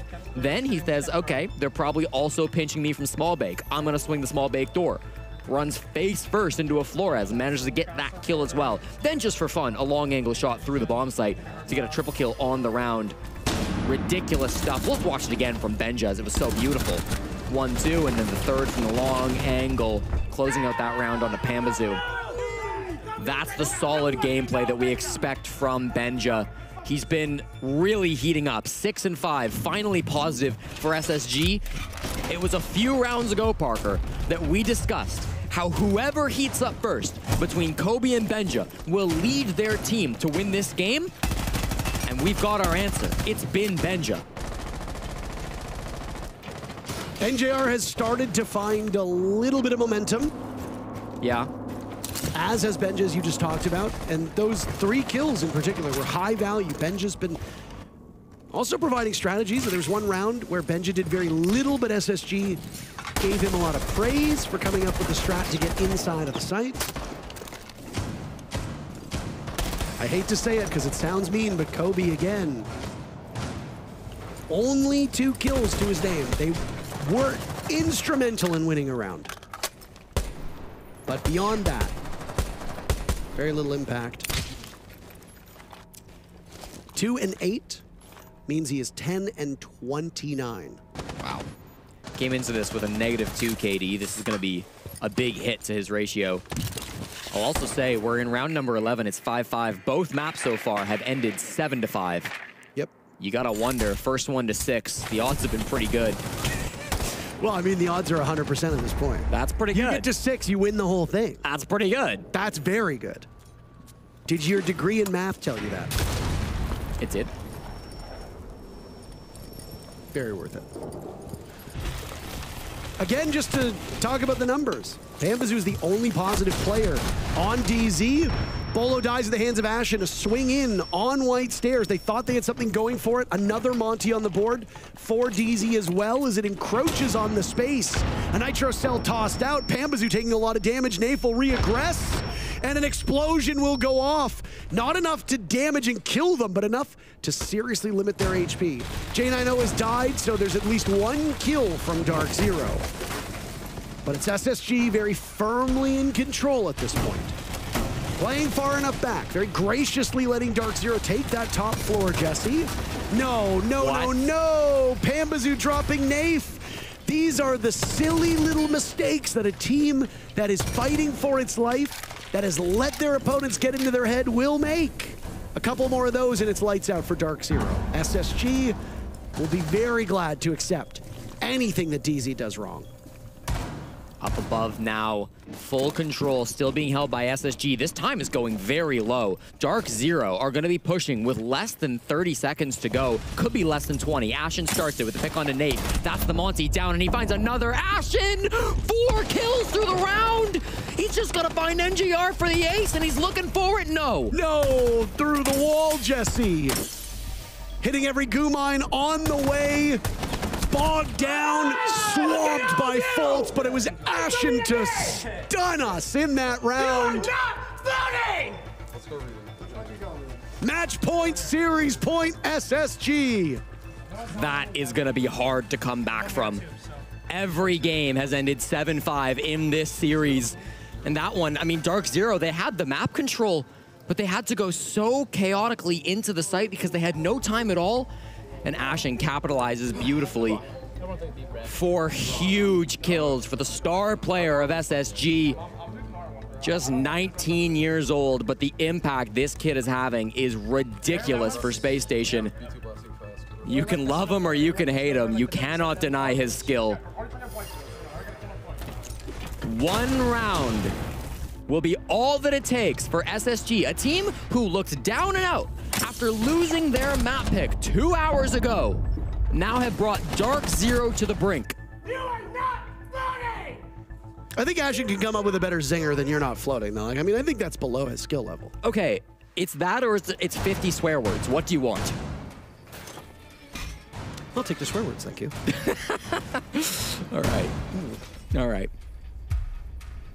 Tonight's specials are you being told that you're balding, comments about you floating, or an odd assortment of 50 swear words. The swear words sound very nice. I'll get that. You should work at a steakhouse. Be a good waiter. Final round of regulation. DZ, the team on the ropes at the moment. The team so far in this series that has gotten to the 6th round first has gone on to win the 7th and the entire series with it. Map 1, it was Darkzero to get their first. Map 2, it was Spacestation, and now SSG 2 minutes and 20 seconds away from a reverse sweep. Pressure mounting for Darkzero. They made quite a controversial move in the offseason, dropping their long-term IGL of Canadian, picking up Kobe to replace him, and giving the team over fully to Nafe. And it worked. In the regular stage of the NAL, DZ and Sonics were the 2 best teams after Sonics picked up Canadian as he was unshackled from Darkzero. Sonics are still in this tournament. They play Team Liquid tomorrow. The winner of that matchup goes to main stage. The loser goes home.